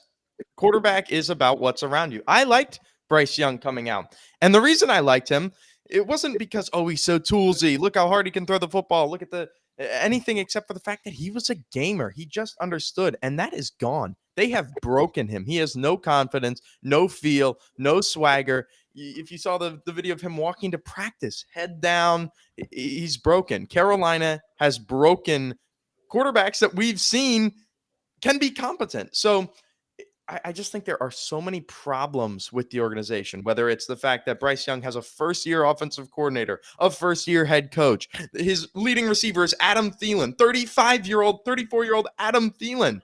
I mean, where was he going to find success? It's just now the question is, all right, he's benched, he's moving on. Will he be able to find success elsewhere? Is he totally broken? Has this experience totally broken him? Because I still believe, or I at least believe in the evaluation coming out, that Bryce Young can be a good quarterback with the scheme around him. Well, it remains to be seen, but I think you're right. I mean, you take Bryce Young and you put him in an organization like, say, Jacksonville or something, where you have good quarterback development now that they got rid of Urban Meyer, and you might see a different situation. I've never been a fan of his. I never saw it from the beginning. I never saw them why they drafted him number one. I just didn't think he was big enough. But look, I mean, as long as you're with Carolina, who the hell knows what's going on? But I tell you what, this whole Carolina team needs is they need healthy cell joint pain and mobility, because this team is like the walking dead out there. So if you're a Carolina Panther, here's what you got to do right now. Go to healthycell.com/Godzilla, healthycell.com/Godzilla. I'm not saying you're going to win a game, but at least you're going to be able to walk on the field with your head up and practice like you guys were talking about, because this is going to get rid of all your joint pain. I've been taking it for some time. I feel great. I mean, I got to tell you, I've lost 33 pounds now. I know you guys probably don't recognize it. It's fine. That's fine. It's okay. But I've lost 33 pounds. I feel better. I'm now walking. And here's what I find. When the joint pain goes away, you want to do more things. And then you get more active. And it's like, oh, wow, I never really kind of thought of that, because you live with it. You just live with the pain and Advil and Aleve and all that, all gone. Best thing you can do for your body as you get a little bit older, Jay knows this, just go to, why do I bring Jay in here? Jay knows this. Just go to healthycell.com/Godzilla, put in promo code Godzilla. You're going to get 20% off. Try this. Now, it's not like the REM sleep is immediate. 15 minutes. It's like, wow, best thing I ever did. It's going to take 2 weeks to absorb into your body. But I guarantee after 2 weeks, I guarantee those aches and pains you have, they're gone. Guarantee it. Jay knows, right, Jay? Absolutely. I've been taking it. My joints, I noticed it mostly in my hands, John, just from playing golf. It's fantastic. Love it. healthycell.com/Godzilla, promo code Godzilla, and you're going to get 20% off. And shout out to Tara, with Healthy Cell, who is a Mariners fan. Sorry, Terry, you had a 10-game lead. Now you're down by 5. You're not going to make the playoffs yet once again. I'm very sorry for you, but I do love your company, Tara. And I'm sorry, once again, the Astros knocked you guys out of the playoffs. It's too bad, Seattle. Okay, let's get some of these other games. Yes. Dad, I want to say just one very quick thing about Bryce Young. This is what I think should happen. Yeah. I think the Dolphins should trade for him. Like, trade for Bryce Young, put him behind Tua, or start him if Tua's career is in jeopardy. Like, to me, that would be a perfect situation for Bryce Young. If I'm Miami, I'm thinking I need a quarterback. Maybe we can rehab Bryce Young, get him down in the Florida sun. That's what I would do. Well, I mean, I don't know what Carolina does with him. It was their first pick, but I think we talked about Tua last week. I know he's on the injured list now. Tua needs to retire. And I just speak, Jay. I just speak as a father. Like, if that was my son, I'm going down there. I'm going to his house. I'm trying to get him out of football because I want my son to prosper, have a family, live a good life. And right now, he's going down a very dangerous health path. It's not by his choosing. It's just, some people, another concussion, what is that going to do to his long-term viability as a son? I mean, if it was Jack, I would be like, you got to get out of football because your life and your happiness is more important to me and your family than a Sunday afternoon, Jay. Yeah, So, no question. My nephew, Taylor Twillman, had 8 concussions, and the last one knocked him completely out. Here's the weird thing about concussions, guys, is that you look okay. You look okay, and your brain is absolutely scrambled and moving. And there's my nephew's 43 years old, still can't watch a movie. And they just, when you watch Tua had those reactions where his fingers were, I mean, it's just terrifying. No good. And we all love sports. We all love betting. But at the end of the day, you got to remember, man, that you're going to walk away. We said Father Time's undefeated. Try to walk away with some sort of semblance of a life after the game. And it's tough because he's still a young man. Guys, one of the things I wanted to talk about is the one of the best careers you can have in your life is a backup quarterback in the NFL. You look at some of these guys. I don't know if you remember, I know John will, but guys, there's a guy in the league named Chris Chandler.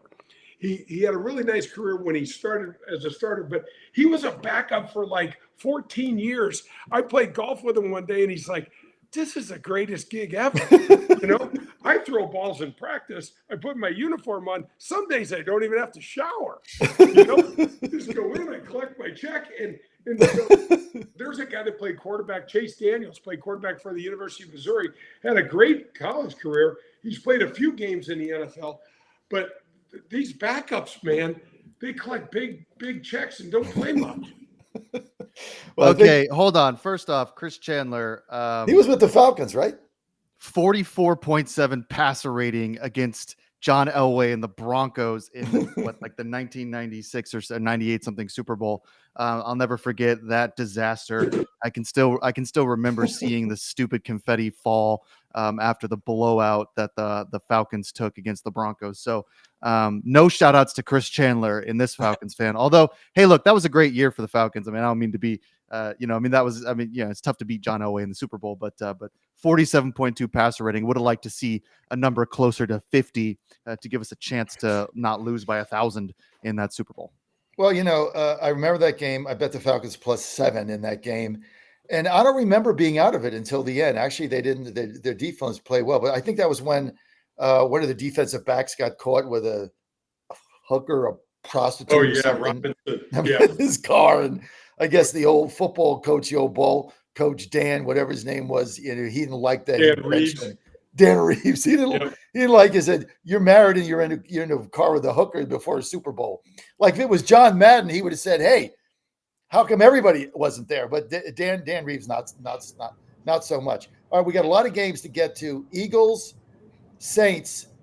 Great game of the Falcons Monday night. I bet them Falcons are much better than the first game. This is going to be a good team. But let's get to Eagles, Saints. Saints 2-0. Eagles 1-1. Wow, what's going on with the Saints? let's just start with Peter. I mean, this team, what 2 games, 2 blowouts.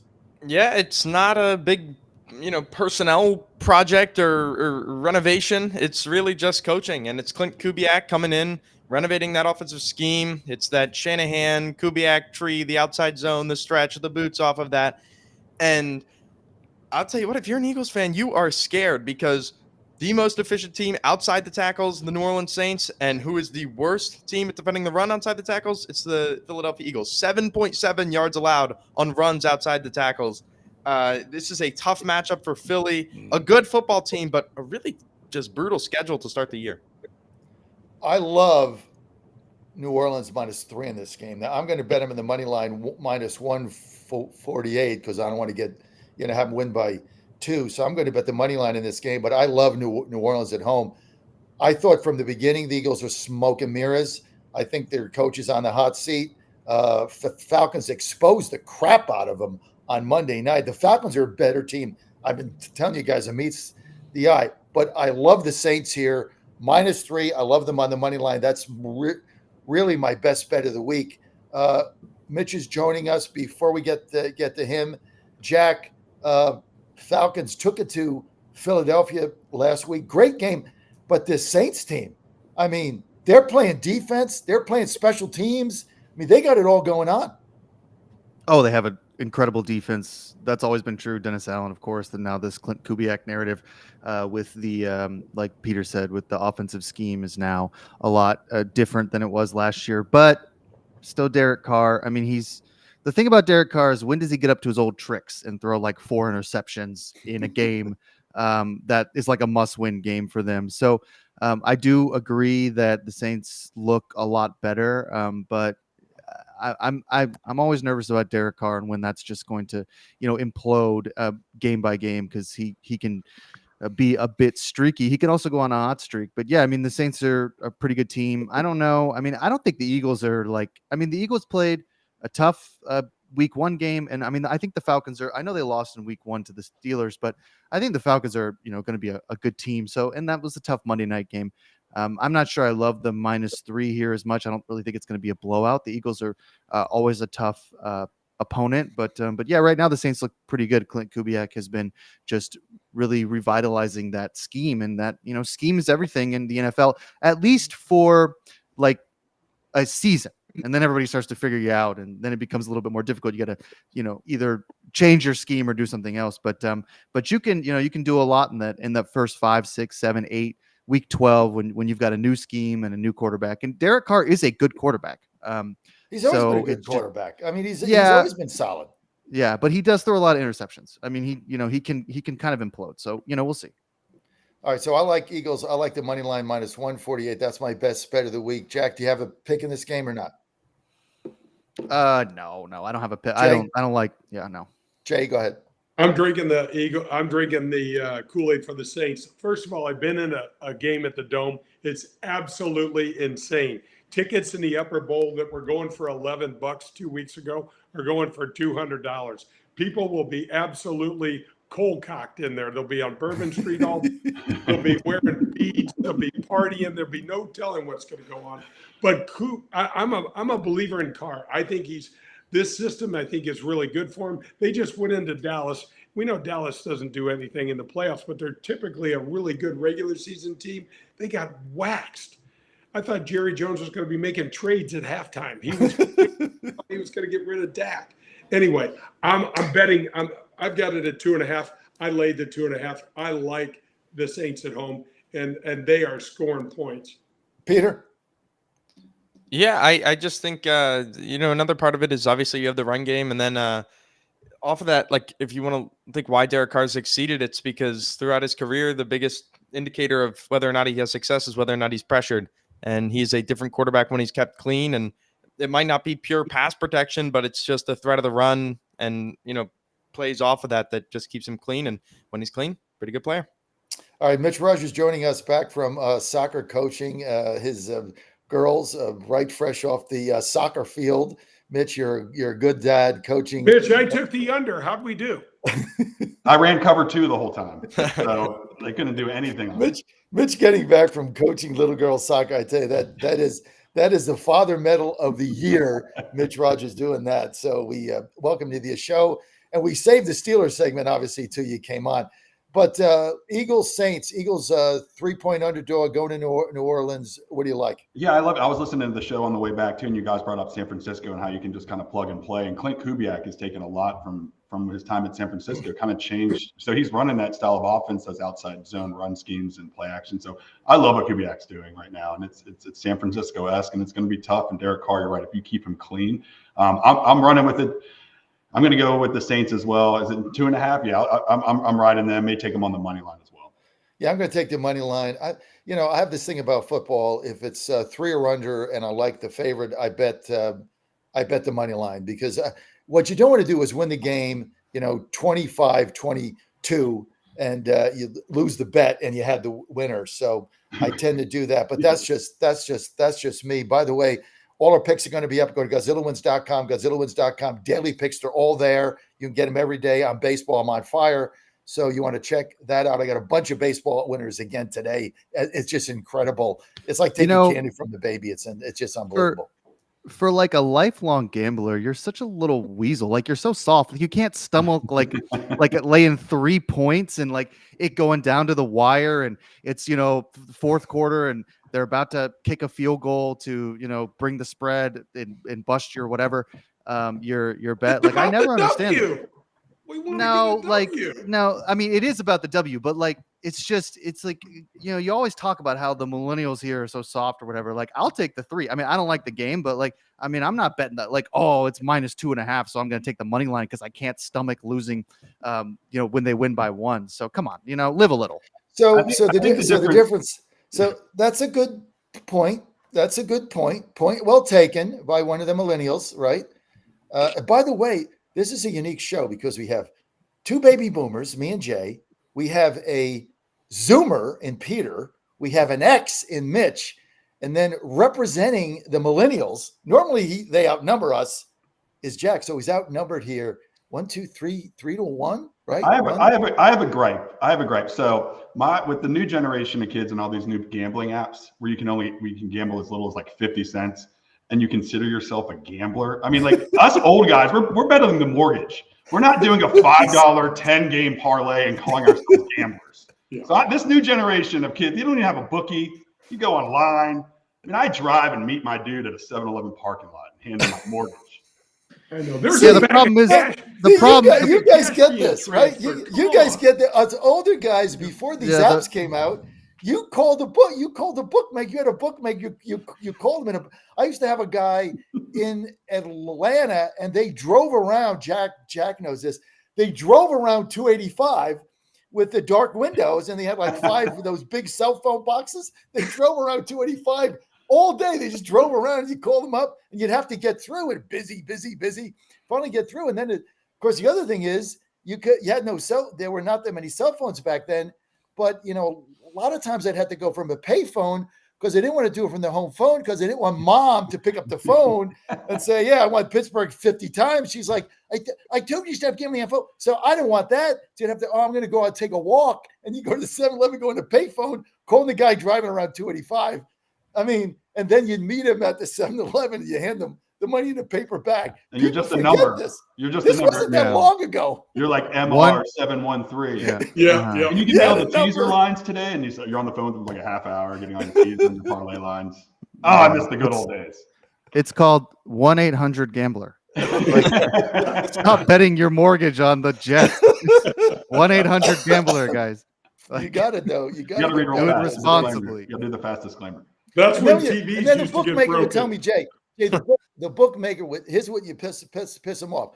You ask for all the lines, like they'd have to go through 17 lines, and then you'd bet $50 on the 5 o'clock game. Y'all just take Steelers money. And I used to go on the face. Here's the games I want. I just want the line. That's it. So they would, and then they give the 4 games I put my bets in, and that's it. But my bookie used to drink a lot. So on the Monday night games were great because I'd call him right before, because if it was 7.5, I'd be like, oh, he goes, okay, I'll give it to you at 7. I always did that one. They would manipulate their own lines. Okay, I don't know how I got off on this Sorry tangent, about but that. Me. I tell you what, you guys are probably saying, how do you get all this native path, collagen? You got to, Mitch, you got to get the collagen, really, and you have to do it for your wife also. So I am such a believer in this stuff. I don't even know what it was. If you asked me 3 months ago what collagen was and offered me $1,000, I'd no earthly idea what it was. Now I'm all into it. Why? Because Ann was taking it. We had a women's challenge in our company. Everybody feels better. This thing is phenomenal. What happens with collagen is your body depletes it, and nothing you can do about it. Just go. As you get older, it goes away. It's essential mineral and vitamin and ingredient that your body needs for joint health and for comfort and for also your skin color and all that stuff. Very important. You used to get it from bone broth. Can't do that now. Frankenstein meat, all that garbage, corporatized, can't do it. So you get this collagen. So all you have to do is, and it's as low as $24 for a month. The hell are you going to beat that? I mean, this is the best thing that you can take. I had my 2 collagens today, right in my coffee, got my Titans cup here, good to go. All you have to do is go to getnativepath.com. Getnativepath.com. Getnativepath.com/Godzilla. There is no promo code. You just put in /Godzilla. And for as low as $24, you can get a collagen native path. Now, you can get 6 of them. You can get 1. You do whatever you want, but 50% off for your first order as low. Everybody's reordering it. You take this thing for 2 weeks. You get a month's supply, 2 scoops a day in your coffee. Don't even taste it. It is going to change how you feel. And I mean, I speak from experience. I look at everybody, my company's taking it, my family's taking it. Best thing out there. And you're going to look better. You're going to feel better because it's an essential ingredient.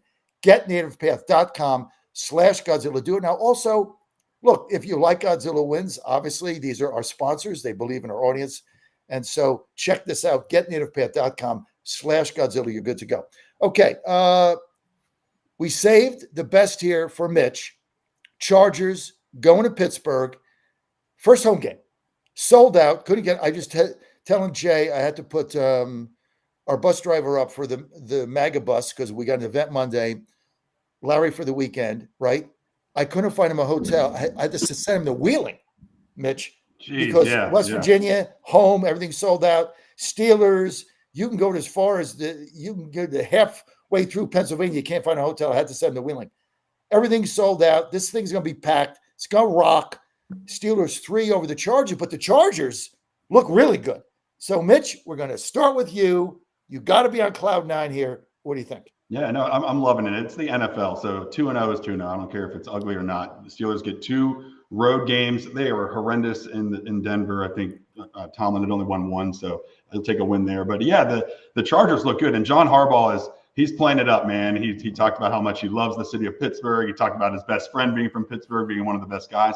And guess what? He's playing old school Pittsburgh football right now. I mean, he's got the leading rusher in the NFL.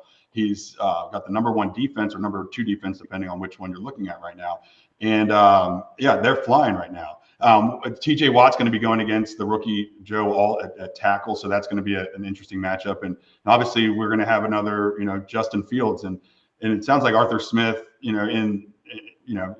talking like they're going to try to open up it a little bit more. And they're probably going to have to eventually, and people can get on the Steelers however they want.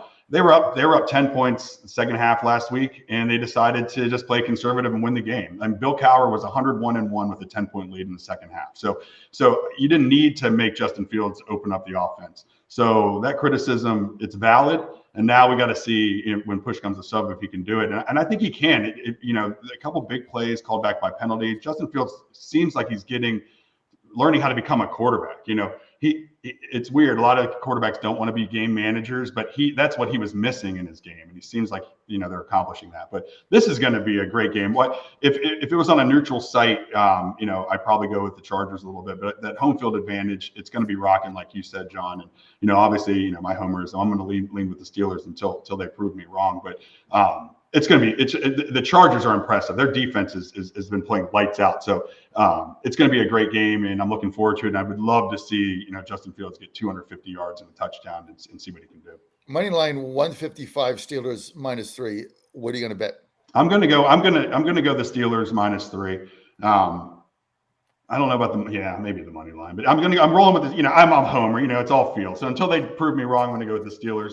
And being home field, and the Steelers defense is just incredible right now. And the big equalizer is I'm blanking on quarterback. He's Herbert? injured. Yeah. High ankle sprain. Yeah. So that could be the great equalizer as well. I like Pittsburgh. I'm going to bet the money line -155. And that's, when you get to the money lines, when you're betting baseball every day, you get 6 months you deal with the money line. So then when you go to football, it's just not that big of a deal. I mean, I bet the Astros last night. I laid 215 to 100. I mean, it's when you get accustomed to that, it's just a little bit easier than normal. So I like the Steelers here at home -155. Jay? I'm really curious to see these two coaches. I don't like Harbaugh. I don't like Jim Harbaugh. I barely like his brother John, but they're extremely successful in the NFL. Their personalities seem like they're drips, but whatever. Let's go back to football. I want to see is how effective is Herbert going to be with the high ankle sprain? Yeah. And as you said, Mitch, the Pittsburgh defense looks like the defense of old. And I'm a believer in Tomlin. I love the fact that Pittsburgh, gives him some runway through some down years or through some tougher years. I'm waiting for something to happen with Fields. I'm waiting for something incredibly dynamic because he's got that potential. But I think Jack was talking about Derek Carr earlier, where he also can, boomerang this thing and throw 4 interceptions. So I am going to take the Steelers. I have been on the Chargers the first 2 games of the year. They've been my favorite team to bet on because their lines that I felt were a little bit off. I'm going with Pittsburgh. -3? -3. Peter? No money line for me on this one. Yeah, I'm gonna buck the trend here a little bit. I like the Chargers because I look at the Steelers and I get they're 2-0, but I think it's the same team. I mean, they're 25th in the league in points per game. I realize that, they're squeaking it out and they're always going to squeak close games out. But you beat a decrepit Kirk Cousins by a single possession. Couldn't even reach the stretch handoff. You beat not Will Levis, Bo Nix. It's like, let's see him against a real team. And this is a Chargers team that for the first time in Justin Herbert's career actually has some grit. They're the team that knows how to win close games all of a sudden. They have a running game. And maybe Fields, like you said, Jay, is going to turn it up. And when push comes to shove, he is going to deliver. Did we see that in Chicago? Does Pittsburgh even have the receiving core to accommodate that? I get Pickens is good, but I don't think that they have the weapons.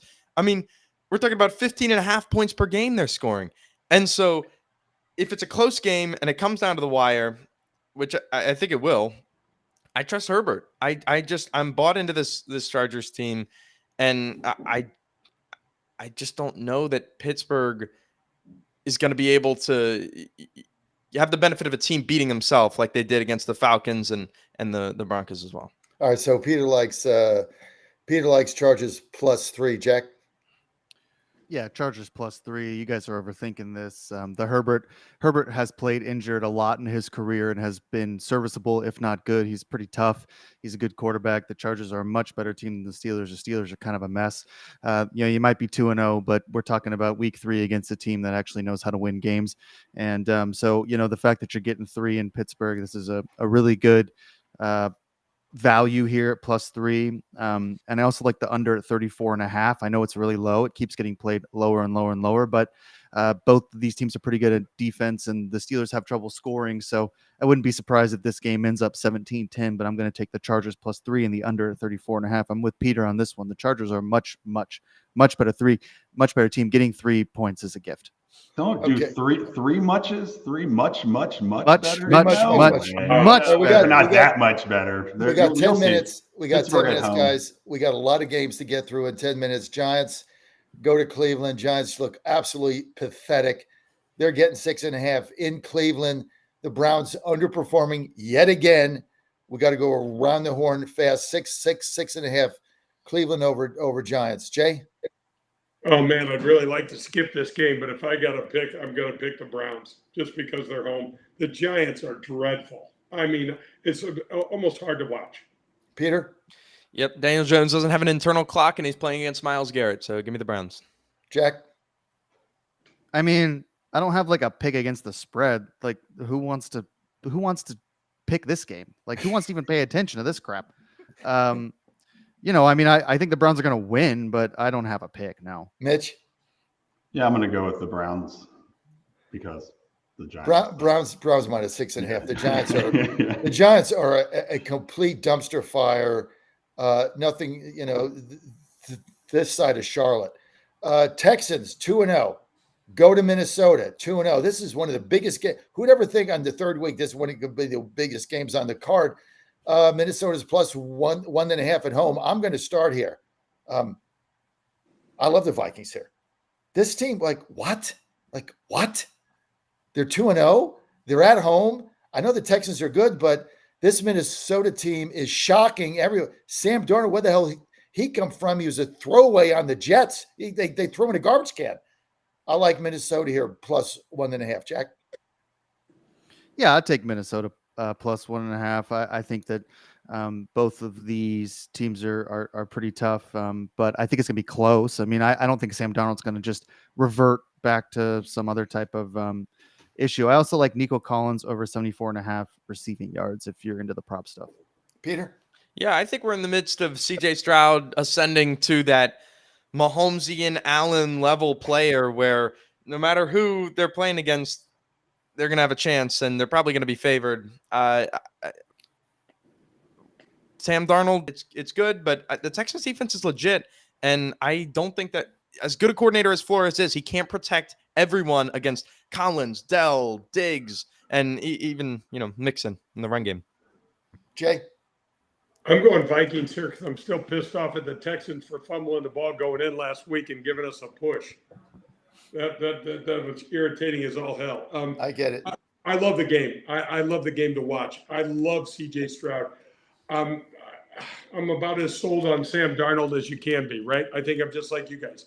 I'm surprised. I think Texas is ascending, and I think the Vikings are surprising as hell. Mitch? Yeah, I'm just hoping Justin Jefferson is back from injury and is 100%. If he's 100%, I'm going Minnesota all day. I'm on the Sam Darnold train, and I love that he was talking crap to his old coordinator in the locker room at the end of the game last week. All right, let's go to Nashville, where the Titans are 3. This is kind of a shocker. How this team could be favored anybody except Charlotte's beyond me. They're 3 over the Packers.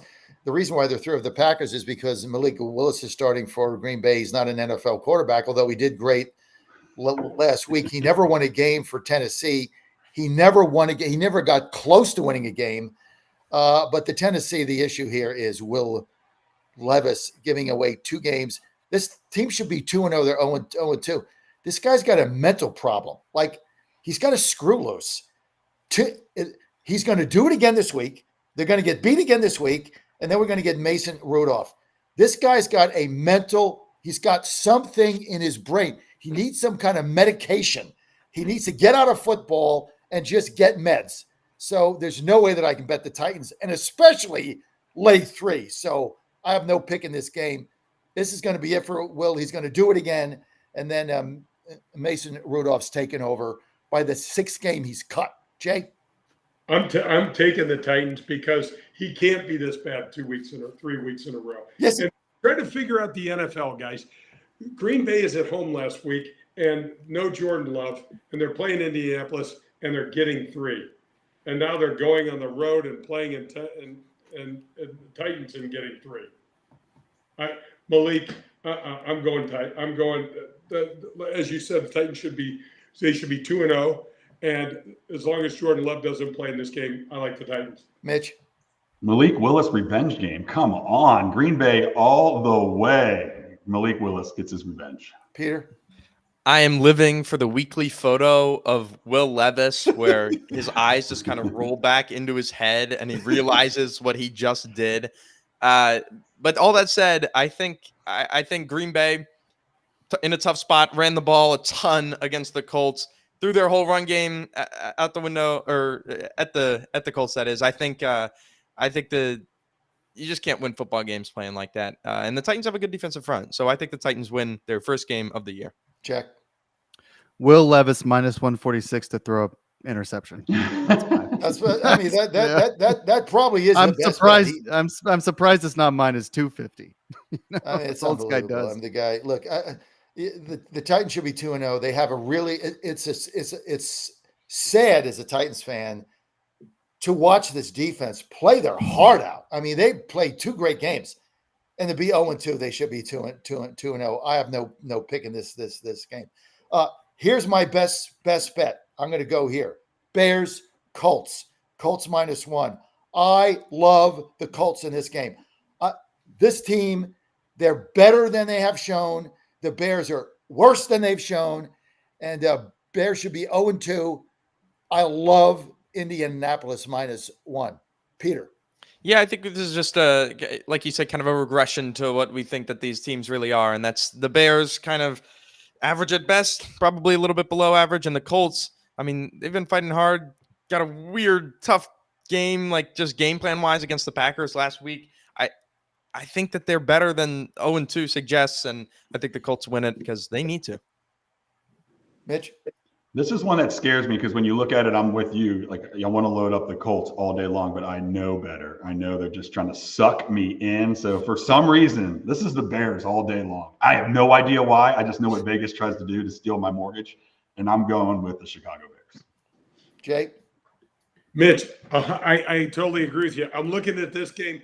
Usually there's one every month or so where you go, what are they talking about? How can Indy not be my? So what I like to do, you guys, is I like to make on certain games I like to make my own line, and I've got Indianapolis at 4, and there's a field goal in the NFL that's like 6 miles. Something's wrong. I don't think Caleb Williams is that good, and somehow the Bears are going to cover. Jack, I don't know. Something's up. You know, the Colts, every year we do this where we're like, I think the Colts are pretty good. They're kind of plucky. They lost by 1. And then in December, we're like, who sucks? The Colts. So I don't know. I mean, I have no idea. Like, this happens. I feel like this happens every single year where we're always just like, got to watch out for the Colts cover, and they never cover. So, but then the Bears suck. So I don't pass. Okay, I got 2 more minutes. Game of the week to me. Well, there's a couple of them. Obviously, you got the Chiefs, Falcons, but we might not have time for that. Ravens, Cowboys. I mean, I got 2 best bets. Colts are 1. Ravens. I mean, Cowboys the other one. The Ravens are going to go 0-3. Dallas. I mean, I love the first game they blow somebody out. The second game they get blown out. Now the third game they blow somebody out. And Jerry Jones is crying. He's crying again. I love Dallas. I think the Ravens go 0-3. I love Dallas. +1 at home. Well, we know who's Peter's going to pick. Go ahead, Peter. I got 2 minutes. Yeah, if the Ravens lose, just go ahead and scrap the season. And I think you get Superman Lamar in this game.